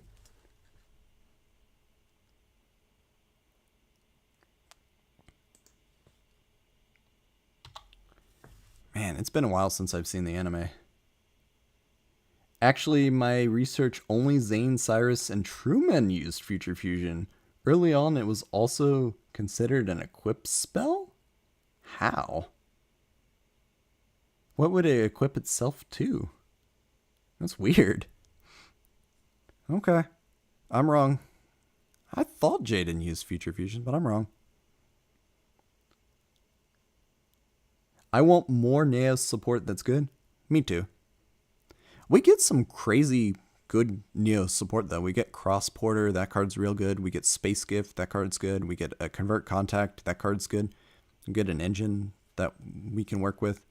We get a lot of modern Neos support, and some of it's okay. Equipped to the future. Okay. Next up, Common Soul. Continuous spell. Select one face-up monster on the field. Special summon one Neospatian monster from your hand to the same side of the field as the selected monster. So, I guess you could be giving your opponent your Neospatians if you want to. The selected monster gains attack equal to the attack of the monster that was special summoned by this effect. When this card is removed from the field, remove the special summoned monster to its... When this card is removed from the field, return the special summoned monster to its owner's hand. I don't understand when you use Common Soul. I guess the play with Common Soul is you bring out your Neospatian and then you contact Fusion if you have Neos on the field. It's not a bad extender if you're playing Neospatians. I'm not going to say that it's a problem. It's interesting that it returns your Neospatian to hand, too. I don't understand why you can give your opponent your Neospatians, though. Why would you want to do that? And then they gain more attack. Why would you want to do that?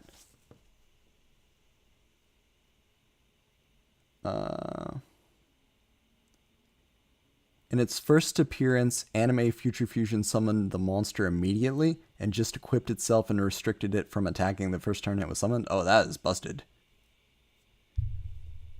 This stays on the board even if the monster is destroyed, I think. Yeah, that sounds right. Common Soul's art and name, like a lot of other cards, suggest a much cooler effect than the one that it has. I'm sensing a theme, though. Like, these three cards do basically the same thing. And none of them are particularly good. I think the idea was that Neos is a true tribute, and this was their idea of a 3-card combo to make a Neos fusion in the same turn you summon him. Maybe. Okay.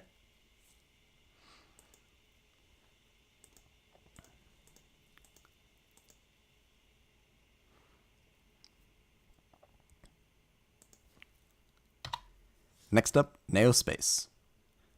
Field spell. Hey, it's searchable. It's actually real searchable. There are cards specifically designed to search this card, plus terraforming.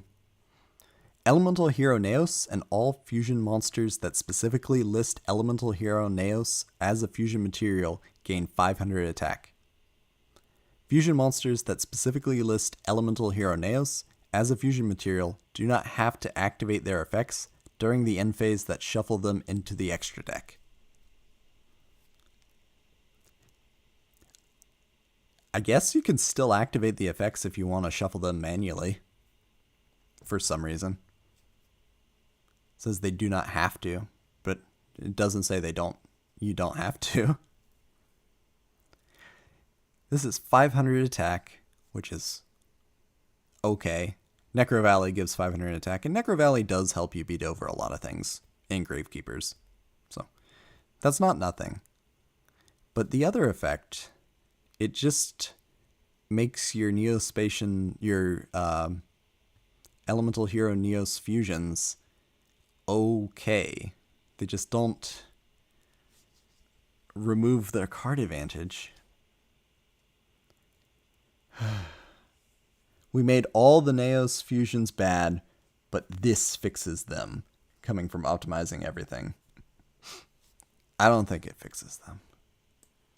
Even being super searchable, if you had a skill card that was just Neospace at the beginning of the duel, I don't think that it would help.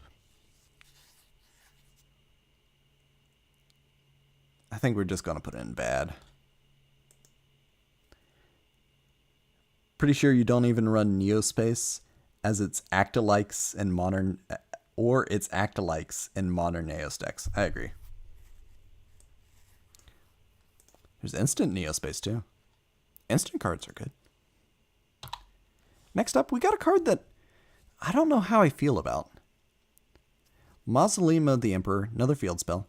During any main phase, the turn player can pay 1,000 life points times the number of monsters normally needed for the tribute summon of a monster, maximum 2,000. That player normal summons / sets that monster without tributing. This is their one normal summon / set for the turn. This is not a tribute summon. This card has had a couple rounds of problem solving card text, just to put that out there. It's interesting that you can't bring out Egyptian gods with this card, which would require 3 monsters normally.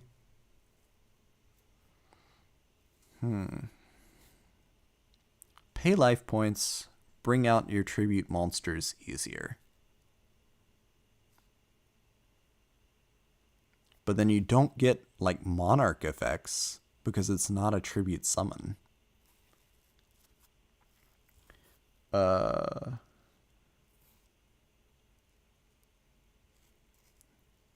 You used to play Neospace, but the new support makes it very unneeded. We should just retrain old Neos, get rid of the weird returning to the deck thing, and actually give them good effects and make them have the same contact requirements. We should just rewrite the whole archetype completely. We should just fix them. Actually, they have been doing that with the new elemental heroes, then been making new variants of them that have basically the same materials but different effects. And they give, upgraded versions of cards. You got like Ancient Gear Golem, and then you got Ancient Gear Golem Ultimate Pound. So that might very well be a possibility in the future to just retrain all the Neos fusions and update them. Mausoleum is such a fun idea and has only ever been used for evil. Was this meta at some point? I don't know. I'm trying to think. In terms of evil, yeah, you could tribute summon Vanity's King with Mausoleum of the Emperor, or Vanity's Fiend, or Majesty's Fiend, Fog King. Fog King's not particularly good, but it's another one. Neos fusions, I meant, yeah.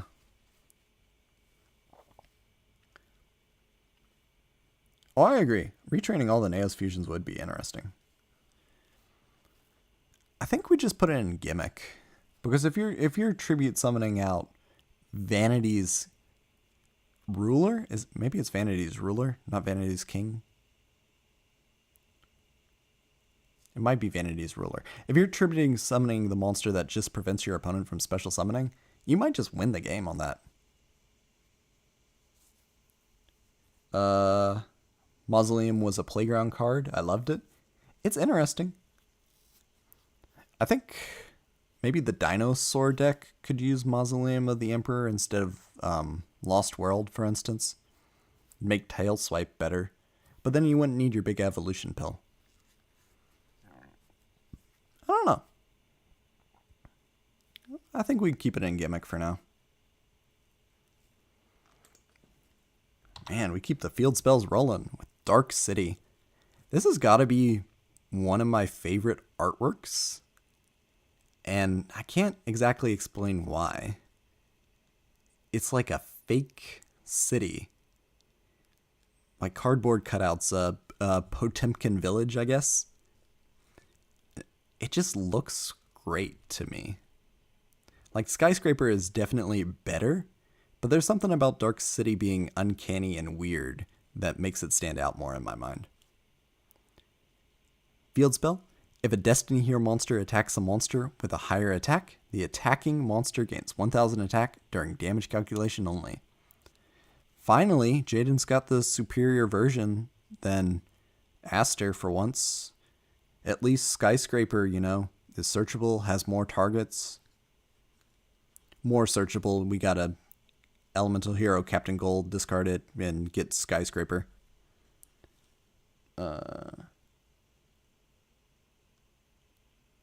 They tried to make all those cannot be special summoned tribute monsters from the structure deck work. It reminds me of the 1998 movie Dark City.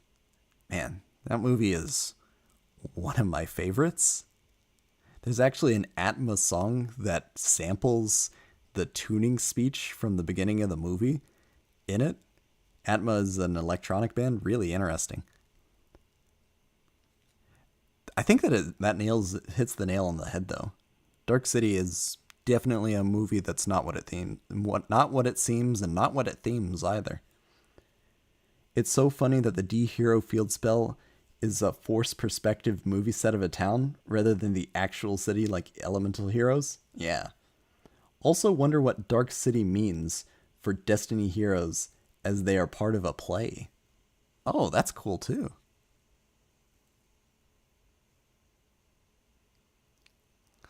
Maybe this is we got Skyscraper at home. Aster gets the bootleg. Do you play this in archetype? I think I put Skyscraper in acceptable in archetype.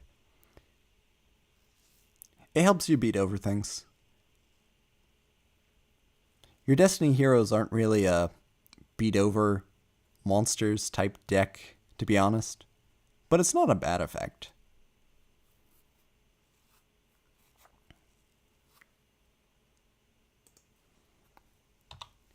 Next up, Destiny Mirage. Normal trap. When a Destiny hero monster you control is destroyed and sent to the graveyard by an opponent's card effect, special summon to your side of the field all Destiny hero monsters that were destroyed and sent to either graveyard this turn. So yeah, you can steal your opponent's Destiny heroes in the mirror.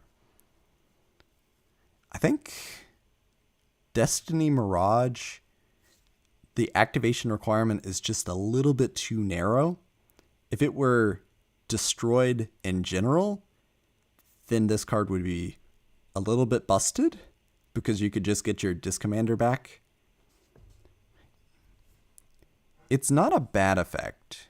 This can be mass special summoning, but only when you had a board and then your opponent wiped it. I guess Torrential Tribute, for instance, hits you and then wipes your board, and then you can, Destiny Mirage. But it's not exactly Torrential Tribute, Torrential Rebirth. Doomlord just casting spells out here. Yeah, Doomlord is great. Possibly even playable today.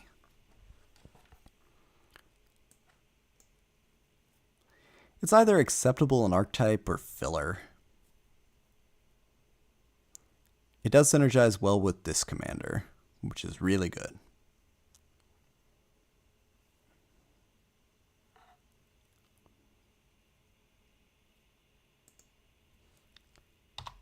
Next up, D-Chain.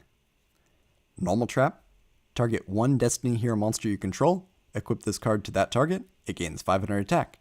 If it destroys an opponent's monster by battle and sends it to the graveyard, inflict 500 damage to your opponent. That's all it does? Like, we have Blast with Chain, right? And Blast with Chain is better than this. It's a little bit of incidental burn damage and it's a little bit of attack, but Kunai with Chain might be better than D-Chain. And it's only Destiny hero monsters? I think that this is a super lackluster equip trap. Just a little bit of incidental burn damage isn't going to sell the envelope for me.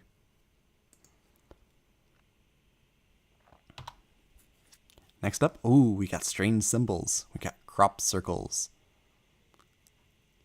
Interesting, it's multiple circles. It's not crop circle. Normal trap, send any number of monsters on your side of the field to the graveyard to activate this card. What a great effect! Select from your deck one alien monster whose level is equal to the total levels of the sent monsters and special summon it. If you fail to find a monster to special summon, you take 2,000 damage. This is a pretty okay tutor effect on a pretty terrible condition unless you're using like mass hypnosis or brainwashing beam. If you're able to take your opponent's monsters, which is one of the themes of the Alien, this is a good way to tribute. Well, it's not even tribute, it's sending, so they're not getting their destruction triggers, they're not getting tribute triggers.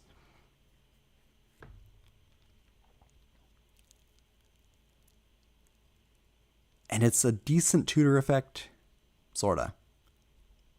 You do have control over which ones you send, so you will most likely be able to use it correctly. I don't think the 2000 damage ever comes up because you shouldn't be allowed to activate this if there isn't a target in deck. But don't worry about that.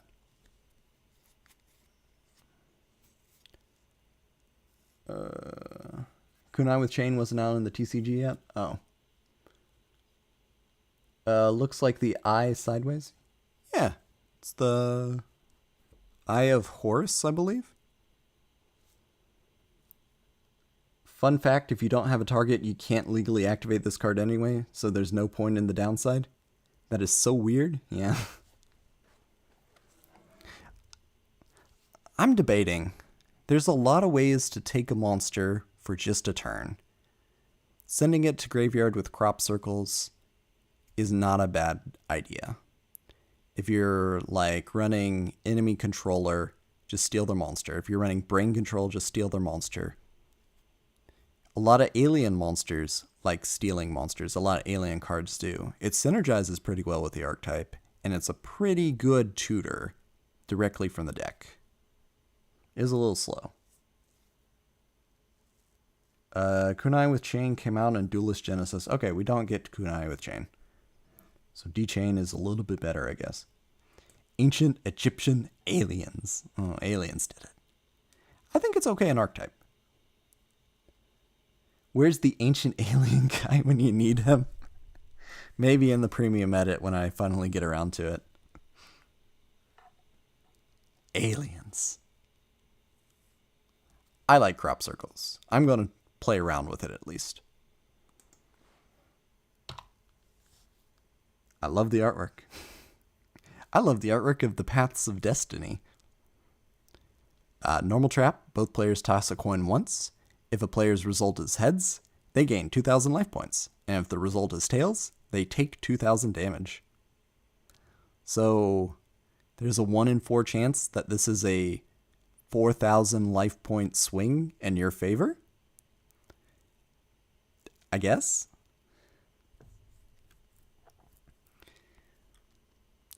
I think this card's mostly good for the lore implications. This is where Warrior Digreffer chooses between the Path of Darkness turning into Dark Greffer or maybe Dark Lucius.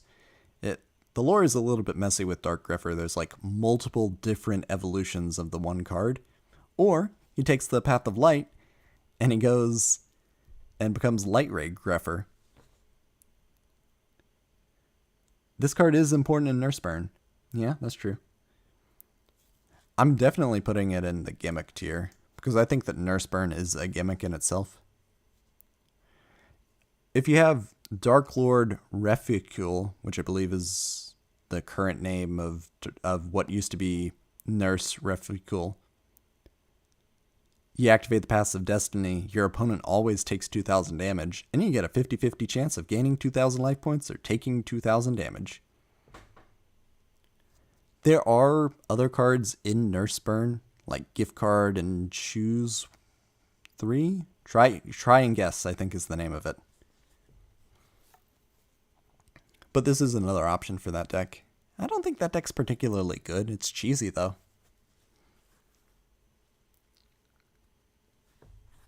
Scary Camel. Just sent a carrot. Okay. Good lore card, though.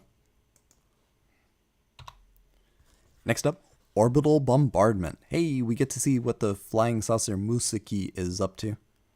Send one alien monster on your side of the field to the graveyard to activate this card. Destroy one spell or trap on the field. Man, aliens did not get their own Icarus attack, and it feels really bad. you have to go -1 to pop a spell or trap. And I know Mystical Space Typhoon's at 1, Breaker the Magical Warrior gets banned, lots of crazy stuff happens for spell and trap removal. We get Twister being played, we get Mystical Wind Typhoon being played in certain circumstances just because people were hungry for spell and trap removal. But going -1 is pretty bad. You know what card does this effect better? Dust Tornado. And Dust Tornado even has niche upside where it synergizes with Ultimaya Zulkin, for instance. And there are some other times where you might want to set a card during your opponent's turn. Maybe bluff and then have your Dust Tornado, wait for them to Heavy Storm, activate Dust Tornado and set something. I don't know. You could set up something. You can't even use it if you control the saucer in the artwork. That is true. Why is the saucer not an alien? Why is Cosmic Horror Gangiel not an alien? I guess the saucer is firing the beam, which is why it can't tribute the saucer. Then what's firing the beam? I don't know. This does not synergize with your archetype very well. I'm going to put it all the way down in very bad. Next up, Royal Writ of Taxation. Normal trap. Activate only during your opponent's standby phase. Select one random card from your opponent's hand and look at it. Unless the selected card or a card with the same name is normal summoned or activated by the end of the next turn, inflict 1000 damage to your opponent. If the selected card or a card with the same name is normal summoned or activated by the end of your next turn, you take 1000 damage. So we got Dora of Fate, which sorta does this. I just gotta ask, why do you need this complicated effect? You get to look at one card in your opponent's hand, so you get the Inexperienced Spy, which is okay. You possibly get a Meteor of Destruction, burn, 1000 damage, not bad. Stealth Bird, Marshmallow do the same thing, but better. But you could also take 1000 damage, and then it's information that you're going to get anyway. I guess you could argue that it forces your opponent's hand and pushes them into one particular line of play. But this card is really bad. I don't understand why this card's so bad. I genuinely think that the Inexperienced Spy could be more useful than this card, because it's faster and does about the same thing and doesn't burn you. Great artwork, bad effect, yeah. It's another important lore card. It's part of the Imperial stuff.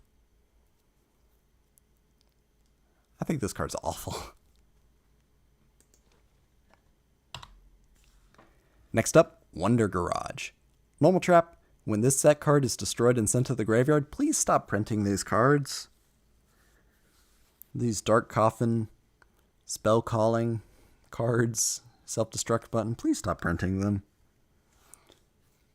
You can special summon one level 4 or lower Machine Roid monster from your hand. Unreliable. And it's just very bad. Just look at what else we've got in the exact same set. We got Common Soul, D-Spirit, and Fake Hero, which all special summon their respective archetype monsters from hand, but they're all spell, so they could do it a little faster. And then Wonder Garage is so unreliable. If this special summon from deck, maybe you could justify it being such a hard card to activate, but it doesn't. It's just from your hand. You know what else special summons from your hand? A hero emerges, if you set it up correctly. And it doesn't care about level 4 or lower. It doesn't even care about Roids. Only Machine Roids too, so not Dark Chair Roid for you. That is a very interesting point. On the bright side, it doesn't have to be your opponent destroying it. Okay, that is a little bit better.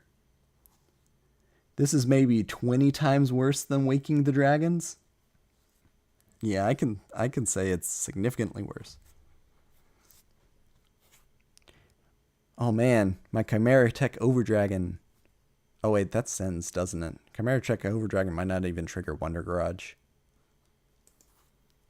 Very bad. Dark Geroid is actually decent too. It gets its effect no matter how it's summoned, so if it's special summoned, it still drains the 800 attack. Dark Geroid, you know, off of a Mystic Tomato, might be worth running in a toolbox. That's a permanent drain too. And here is the Roid card that keeps me up at night. This is the card that makes me think that Roids are better than they should be.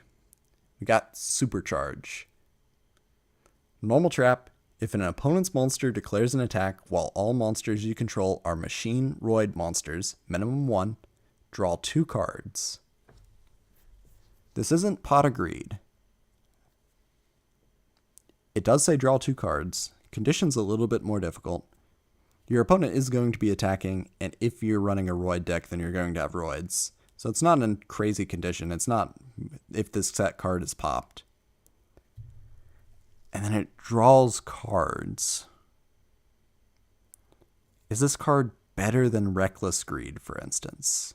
And I think yes. Would other archetypes like this easy +1? Yes.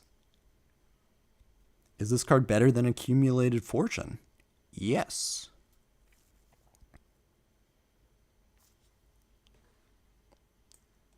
Are Roids good? No. I guess this one doesn't work Dark Geroid either, which is weird. Resolve 3 of them at the same time? Oh yeah, you can chain multiple. It's not once per turn, so you could supercharge. If you had Makura the Destructor in your graveyard, man, you could really go off with Supercharge and Jar of Greeds and all sorts of things. I guess you could possibly use this directly from your hand if you have Jetroid. That's okay, I guess. First application with Jetroid, maybe. I think at the time, other archetypes would have loved this, yeah. In the era, someone would attack you while you have a Roid and or face down back row.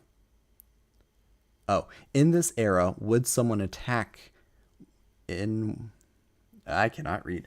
In this era, would someone attack while you have a Roid and or face down back row? Probably yes.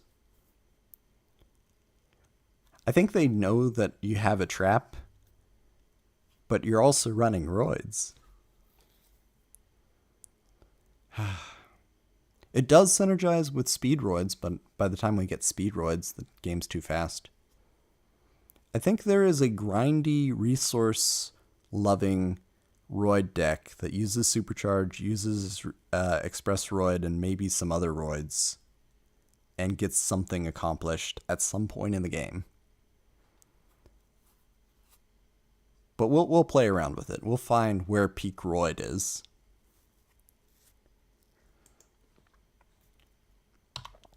Here's the card that combos with Ambulance, Rescue Roid, and Decoy Roid, and I guess Ultimate Tyranno.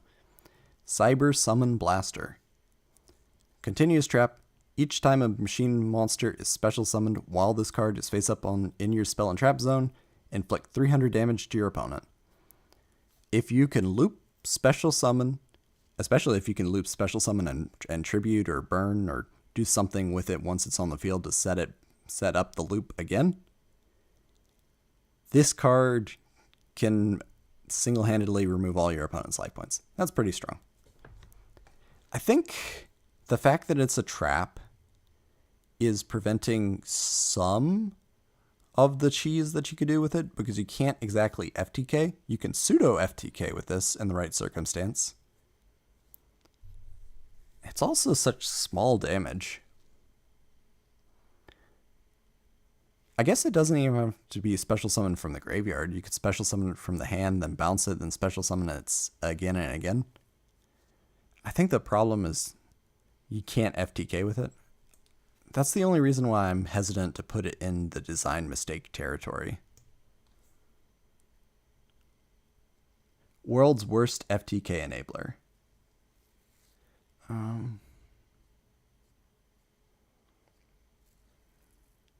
I guess the worst one might be anti-aircraft flower. That one's pretty hard to use too. But still an FTK enabler, yeah. I don't think this card's healthy for the game. Even though I don't think it's particularly useful. There's probably a loop, though. Anyway. Next up, Fossil Excavation. Normal trap. Activate this card by discarding one card. Then target one dinosaur type monster in your graveyard. Special summon that target. Negate the effects of that monster on the field. When this card leaves the field, destroy that monster. When that monster is destroyed, destroy this card. Ah man, they haven't learned the lesson from Call of the Haunted yet. This card remains on the field too. I think this card is a little bit too nerfed to be useful. When we compare it to Call of the Haunted's at 1 at this time. Call of the Haunted, great card. This card, discard cost. Which I guess could enable you. You discard first and then you target the dinosaur, so you could just get whatever you discarded to graveyard. But that puts the card as a -1. Special summons the target, that's good. But then it negates the effects, which is not particularly good. I don't understand why it needs 2 different restrictions on it. Plus being dinosaur only. It's type specific.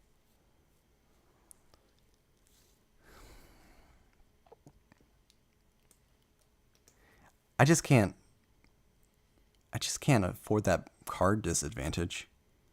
And I guess, you can just pop it with Magical Planter and draw cards with it.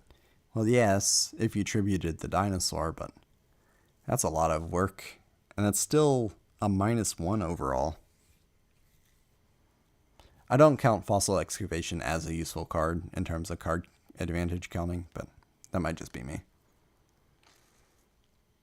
It's just undertuned, which is sad. Oh, and from the lore, this is the A team excavating, I don't know, a Tyranno maybe. But this takes place directly after Fossil Dig, and Fossil Dig is 100 times better than this card. Maybe they were scared about bringing back Ultimate Tyranno or something would be too strong. Ultimate Tyranno, I guess. Moving on. Synthetic Seraphim. Continuous trap. Each time a counter tap is activated immediately after it resolves, special summon one synthetic Seraphim token. Very light, level 1, 300 attack, 300 defense. This is a continuous trap. That makes it slow.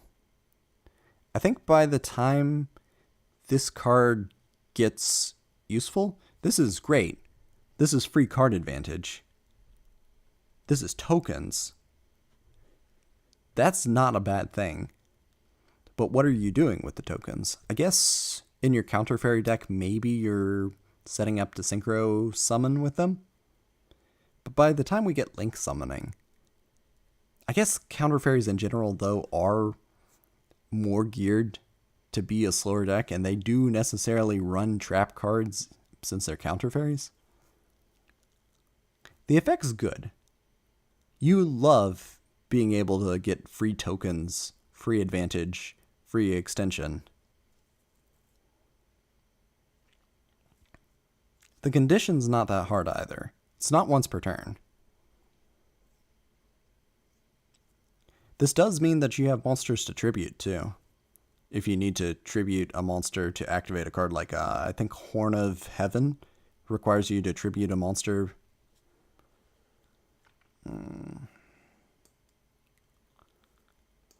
I think we're gonna put it here. If you're eccentric, maybe it goes in your counter fairy deck.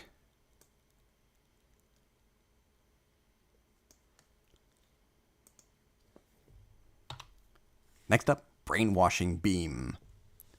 Continuous trap. Select one monster with at least one A counter on your opponent's side of the field and take control of that monster. During each of your end phases, remove one A counter from the controlled monster. If all A counters are removed from that monster, or that monster is destroyed, destroy this card. Brainwashing Beam is sorta like Snatch Steal, except it doesn't give your opponent life points. It is a trap card, so it's a little bit slower, but it's also more situationally useful, since you can steal one of their monsters during their battle phase, for instance. The problem is A counters are just a little bit too difficult to accumulate for my liking. I like this effect. I think it's good in archetype at the least. Like, you're not running this in any other deck. It's good theming too. I just think that it's a little undertuned. Always thought the art for Brainwashing Beam was super cool. I can agree with that. Optimizing everything. I love this card. I don't know if it's better than Mass Hypnosis. Why not run both? Aliens get so many stealing effects, yeah. It feels like they're up to something. Steal your opponent's monsters, tribute them off, mess around with them during the battle phase. It feels like aliens can do something with the crop circles and the Brainwashing Beam. I just don't know when they peak. Now, we're moving on to the promo cards. The exclusive cards to the Dinosaur's Roar structure deck. We got Superconductor Tyranno, Light Attribute, level 8, Dinosaur effect. Once per turn, you can tribute one monster, inflict 1000 damage to your opponent. This card cannot attack the turn this effect is activated. 3300 attack, 1400 defense. No special summon restriction. You can special summon this from your hand with Big Evolution Pill or Ultimate Evolution Pill, for instance. The effect is interesting too. It's once per turn, so thankfully this card can't be used to FTK your opponent. That would be ridiculous because 1000 damage per tributed monster is quite a lot of damage. It is notably stronger than Blue Eyes White Dragon. Thank you, Yuki. That's probably a good thing for you. Ah, your Blue Eyes. It's not as strong as this dinosaur monster, Kaiba. In terms of boss monster, I think it's just too hard to get out more than anything.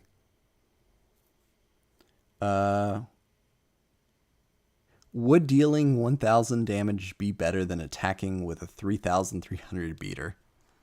Well, if they have defense position monsters. That is a very good point, though. Same thing with Dogma. Dogma halves your opponent's attack, or your opponent's life points, but you might get more benefit from not attacking with Dogma and then just letting the effect trigger during your opponent's next standby phase. Because that could effectively do 4000 damage instead of your 3400 attack points. Dogma's another one that shattered that 3000 barrier. It was pretty taboo to, go beyond Blue Eyes in terms of stats. You can think of some cards like Ultimate Obedient Fiend, which, yes, that has 3500 attack points, but man, is that a hard card to bring out. And this one, it doesn't care. You can just bring it out. You can cheat it out. A hero emerges. Lots of different cards. Hey, we have both halves now. Just need a polymerization. One that makes a main deck monster. The ultimate Superconductor Tyranno. I think it's filler. Dinosaur meet relevancy lore.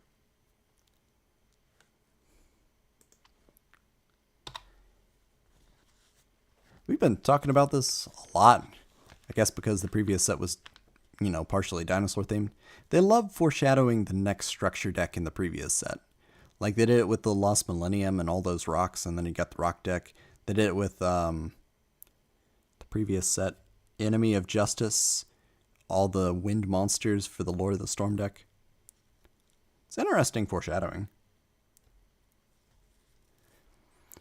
But we've been mentioning Big Evolution Pill all video, all stream, Let's see what it does. Normal spell. After this card's activation, it remains on the field, but destroy it during your opponent's third end phase. Tribute 1 dinosaur monster to activate this card. Oof. While this card is face up on the field, you can normal summon level 5 or higher dinosaur type monsters without tributing. I think this card has an Achilles heel for no reason, where they can just pop it with Mystical Space Typhoon, which is that one, or Dust Tornado, which is a little bit slower, or Breaker, which gets banned. There's not a lot of spell and trap removal running around at this point in the game, but later in the game that becomes more of a problem. This is a -1, and then it doesn't immediately benefit you, because presumably you used your normal summon to bring out a dinosaur to tribute for Big Evolution Pill. There is a dinosaur that special summons itself from hand for little cost in the game at this point, and it's Gillosaurus, but that would special summon a monster from your opponent's graveyard, which is not good. There are situations where Gillosaurus can't find a valid target, though, and it's just a free special summon from hand. That's not bad. But I just don't think it's worth the trade-off. The situation where you tribute a monster and you get nothing, that's real bad. But just the situation where you go -2 and then cheat out your big monsters, I think there's better ways to do it in the deck. And the only real payoff from that, aside from, big tempo play, big monster, is Tail Swipe, which is the next card. When we get double Evolution Pill, that's probably the first decent Evolution Pill.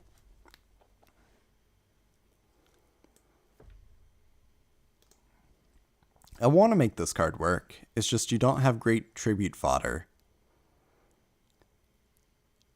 And you need your normal summon so much.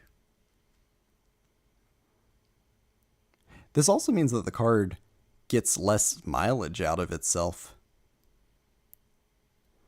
where effectively the first turn you probably can't even use the effect to normal summon a monster, so you only get 2 of your opponent's end phases after that? I don't know. This card could have just been a constant effect, but it's gotta be like Swords of Revealing Light and be weird. That's okay. So the Dragon's Roar? What is the name of the Dragon Structure deck? Got Stamping Destruction, and Stamping Destruction, pretty good. Spell and trap removal. Need a dragon on the field to activate it. Not that hard of a bar. The dinosaur deck gets Tail Swipe. Target 1 level 5 or higher dinosaur type monster you control. If that dinosaur type monster is still face up on the field, choose up to 2 monsters your opponent controls that have a level lower than it or are face down, and return them to the hand. There is an interesting question of, is a -1 card that gives you tempo worth playing? And the answer is sometimes yes, because we get Compulsory Evacuation Device, for instance. That's a trap card. You have more initiative when you can activate it. You can also help find the situations where you're not going to be -1, like returning an extra deck monster. It doesn't go to hand, it goes to the extra deck, so your opponent, you got removal. You got bounced removal. That's not bad. The bar for it being a level 5 or higher dinosaur type monster, that is significantly easier than it used to be. I wonder if you play this in Kaijus, for instance. If you play this in Kaijus and you got a dinosaur Kaiju, like, is Gameciel a dinosaur? Gameciel might not be a dinosaur. There is a dinosaur Kaiju, I'm pretty sure. Then you can play this in Kaijus, and then you could bounce your Kaiju on your opponent's side of the field back to your hand. Possibly.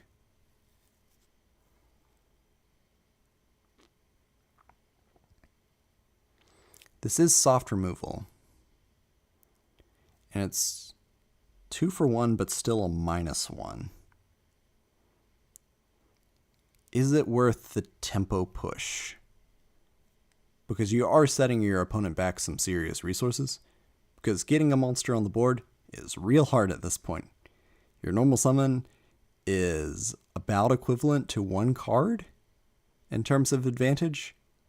When we compare it to like double summon, it is a direct equivalency. One card from your hand is equivalent to 1 normal summon, 1 additional normal summon. So you're trading physical card advantage for tempo. Gameciel is an aqua, but the fire one is a dinosaur, I think. It could be useful in Kaiju. Dogeron is the dino. Thank you. Gameciel is aqua.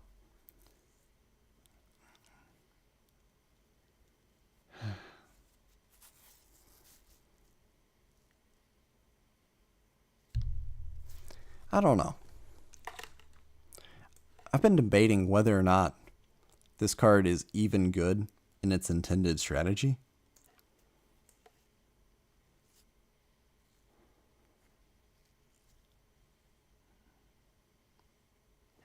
I think we'll just put it in filler, which is unfortunate.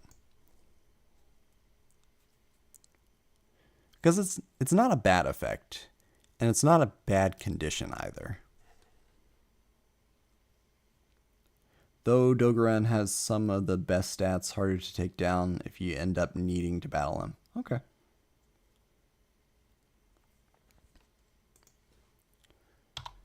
Next up, Jurassic World. Field spell. All dinosaur type monsters gain 300 attack and defense. That's it. That's the whole effect. We get Lost World, I believe, is the retrain of this card, but I don't think it's treated as Jurassic World at all times. Like a legendary ocean is always treated as Umi. I think this card is so lackluster. We get Destroyer Saurus, which you discard from hand, and you can add Jurassic World from deck to hand. So it is searchable. In addition to terraforming, it's got its own specific searcher. And those specific searchers aren't bad. Deck thinning, graveyard setup, okay stats if you need to use it. Not bad. It's just that you get this card. And this card's only useful when it synergizes with 2 other cards in the same deck. And the effect, it's just such marginal benefit. I'd much prefer to get like 500 attack points and no defense points, but I don't think that's going to happen. I think they were afraid of making it a little bit too strong. It reminds me of the really early field spells, like Mountain, for instance, or Umi, or Wasteland. It's worse than Gaia Power, which gives all Earths 500 attack? Yeah.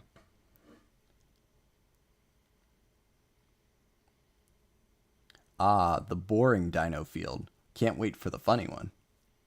Yeah, the funny one generates tokens and stuff. It is weird. I think it's just normal bad, though.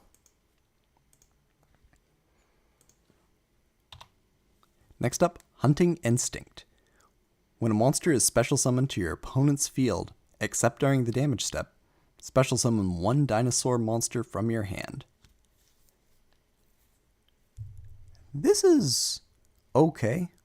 Another card that's similar to Fake Hero, D Spirit, Common Soul, by the way. This is another card advantage for tempo push. Like, we'll put it right next to Tail Swipe. I think this card is like a Hero Emerges, but different condition and a little bit better since you get to choose what you special summon.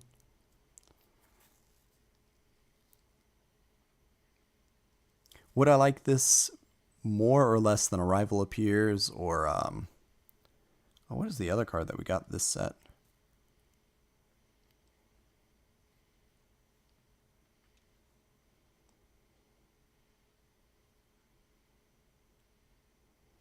Hidden Soldiers.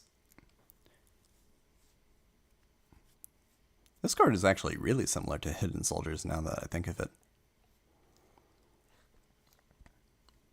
but I think it's just filler. It's not bad. I just think you have better options.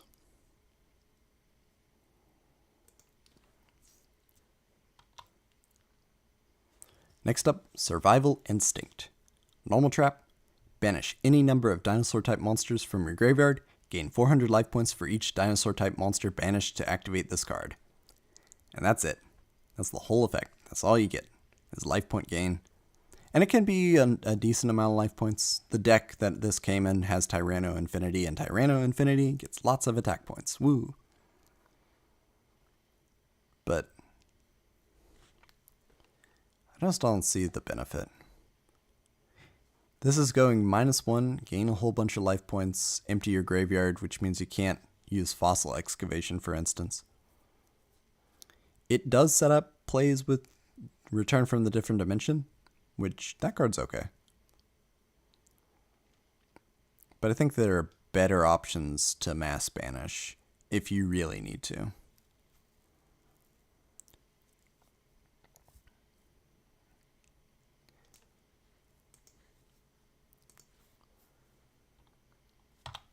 Following this, we have Volcanic Eruption, which the artwork is interesting.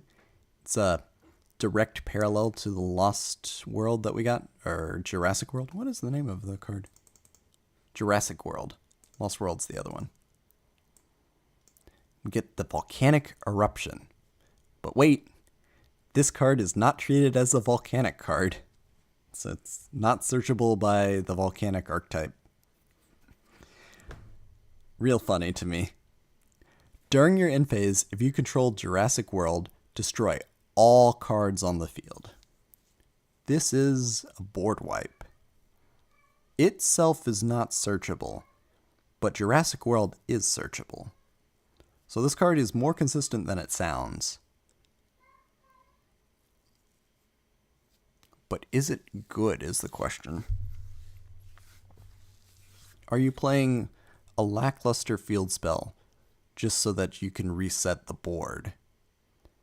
And it's during your end phase too. So you can't even activate it to surprise your opponent. It's after you've already established your board.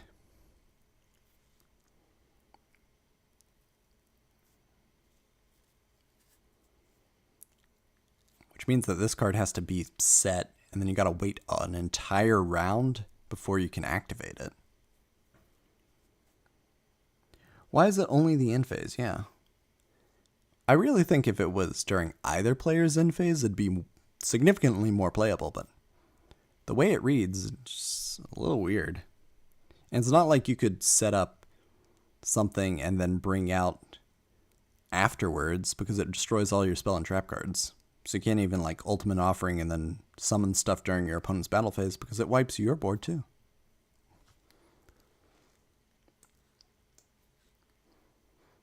It reads okay. It just doesn't serve the strategy of most decks.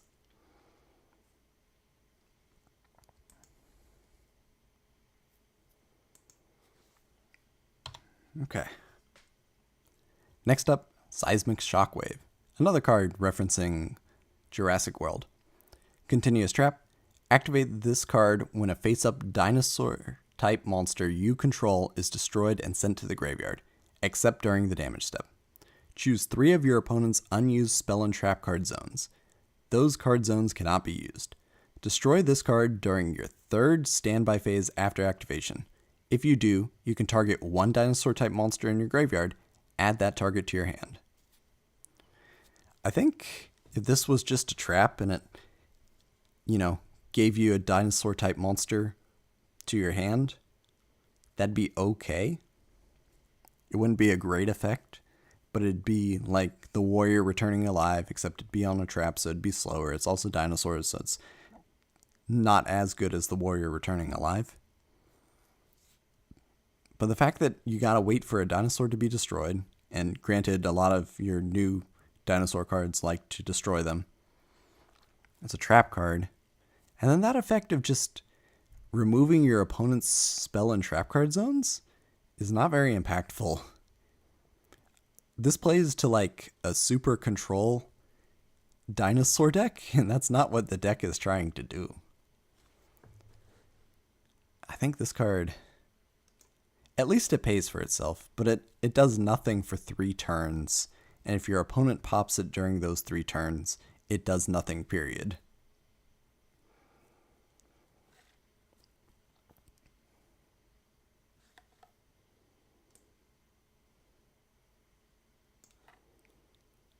Okay. The special edition promo for the structure deck is 5-headed dragon. A monster that does not synergize with the dragon deck. I don't know why it was printed like this. Dark attribute level 2, 4, 6, 8, 10, 12. Dragon fusion effect. Materials, 5 dragon monsters. Must be fusion summoned, cannot be destroyed by battle with a dark, earth, water, fire, or wind monster. 5,000 attack, 5,000 defense. Man, this card sorta power creeps Blue Eyes Ultimate Dragon in terms of stats and having an actual effect. This card was played in Chaos Dragons because Future Fusion specifically. I guess they had to print this card at some point because, man, you get Future Fusion set up for big plays. Painful choice, dump 5 of your best dragons into the graveyard. Set up for, well, these are more modern cards. Set up for, like, Equips, Wyvern, or the 2 dragons that banish the Wyvern Buster? The Dark and Light one.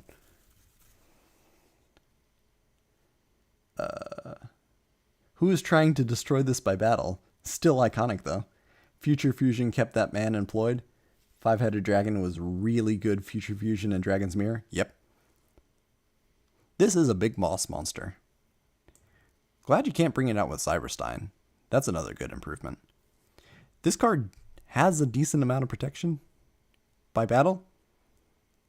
I guess your opponent could, Dark World Shackles, reduce its attack to 0, and then try to attack over it, but only with a light monster. I think this card gets a little bit funnier when your opponent has a light monster and then just activates Honest and then attacks over it. My one true weakness, Honest.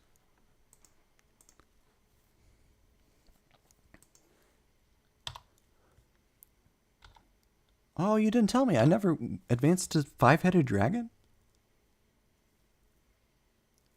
Dragon Master Knight is its kryptonite. Is Dragon Master Knight light? It is light. It is its kryptonite. Oh, we'll get there. But first, we got our jump promo, Magician's Valkyria. Cosplaying as Dark Magician Girl, I guess. But it's like an over-designed Dark Magician Girl. It's got a lot more details. I have no idea why, but like the artwork that's featured on the website doesn't have the little wings behind her. I don't know why. This is a jump promo. And I think this card is treated as a magician for magician cards for archetype inclusion. I don't think it's a Valkyrie. I think Valkyrie is spelled slightly different.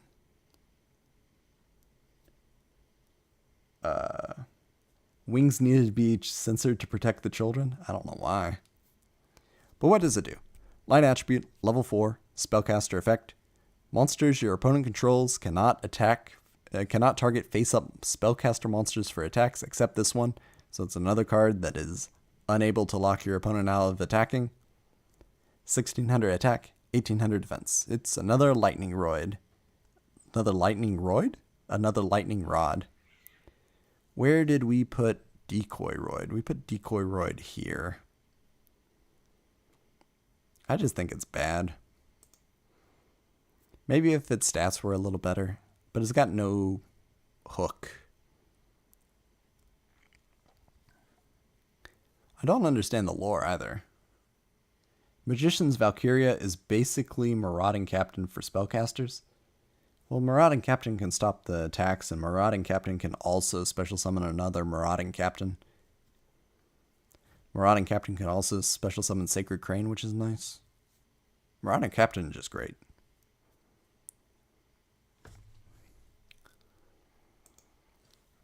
Finally, we get our other V-Jump promo, Dragon Master Knight. I think this card is actually released alongside the next booster set, which is Cyber Dark Impact, I believe.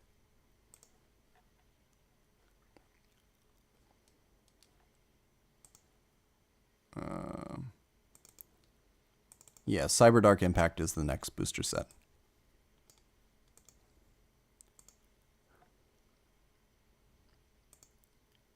So this is released concurrently, but I'm putting it here for flow.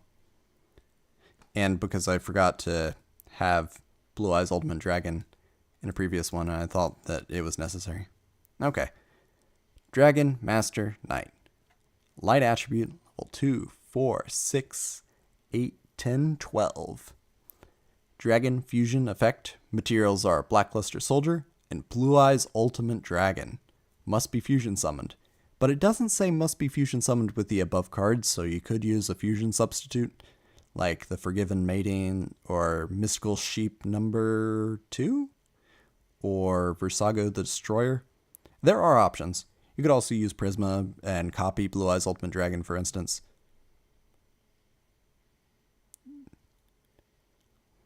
Make it a little easier to bring out. This card gains 500 attack for each dragon monster you control, except this card. Wait a second. That means that it clashes with 5-headed dragon. They have the same attack because it's each dragon you control and it doesn't count itself. So this card just goes neutral with 5-headed dragon. 5,000 attack, 5,000 defense.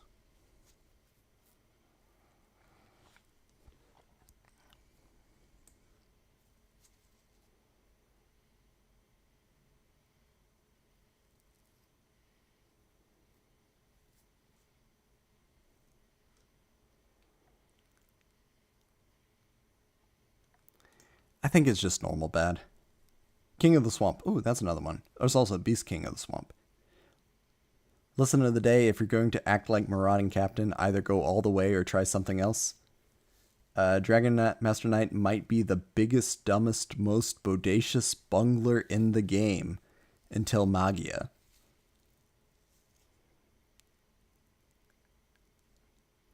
I like that phrase, biggest, dumbest, most bodacious bungler.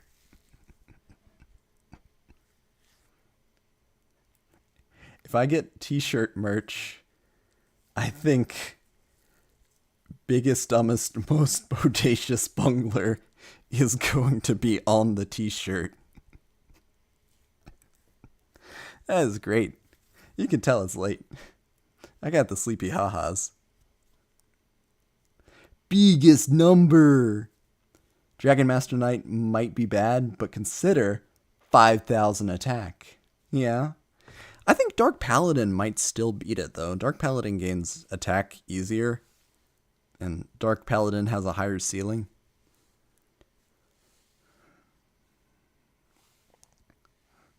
But that is the set, and a couple other minor sets. Gotta save.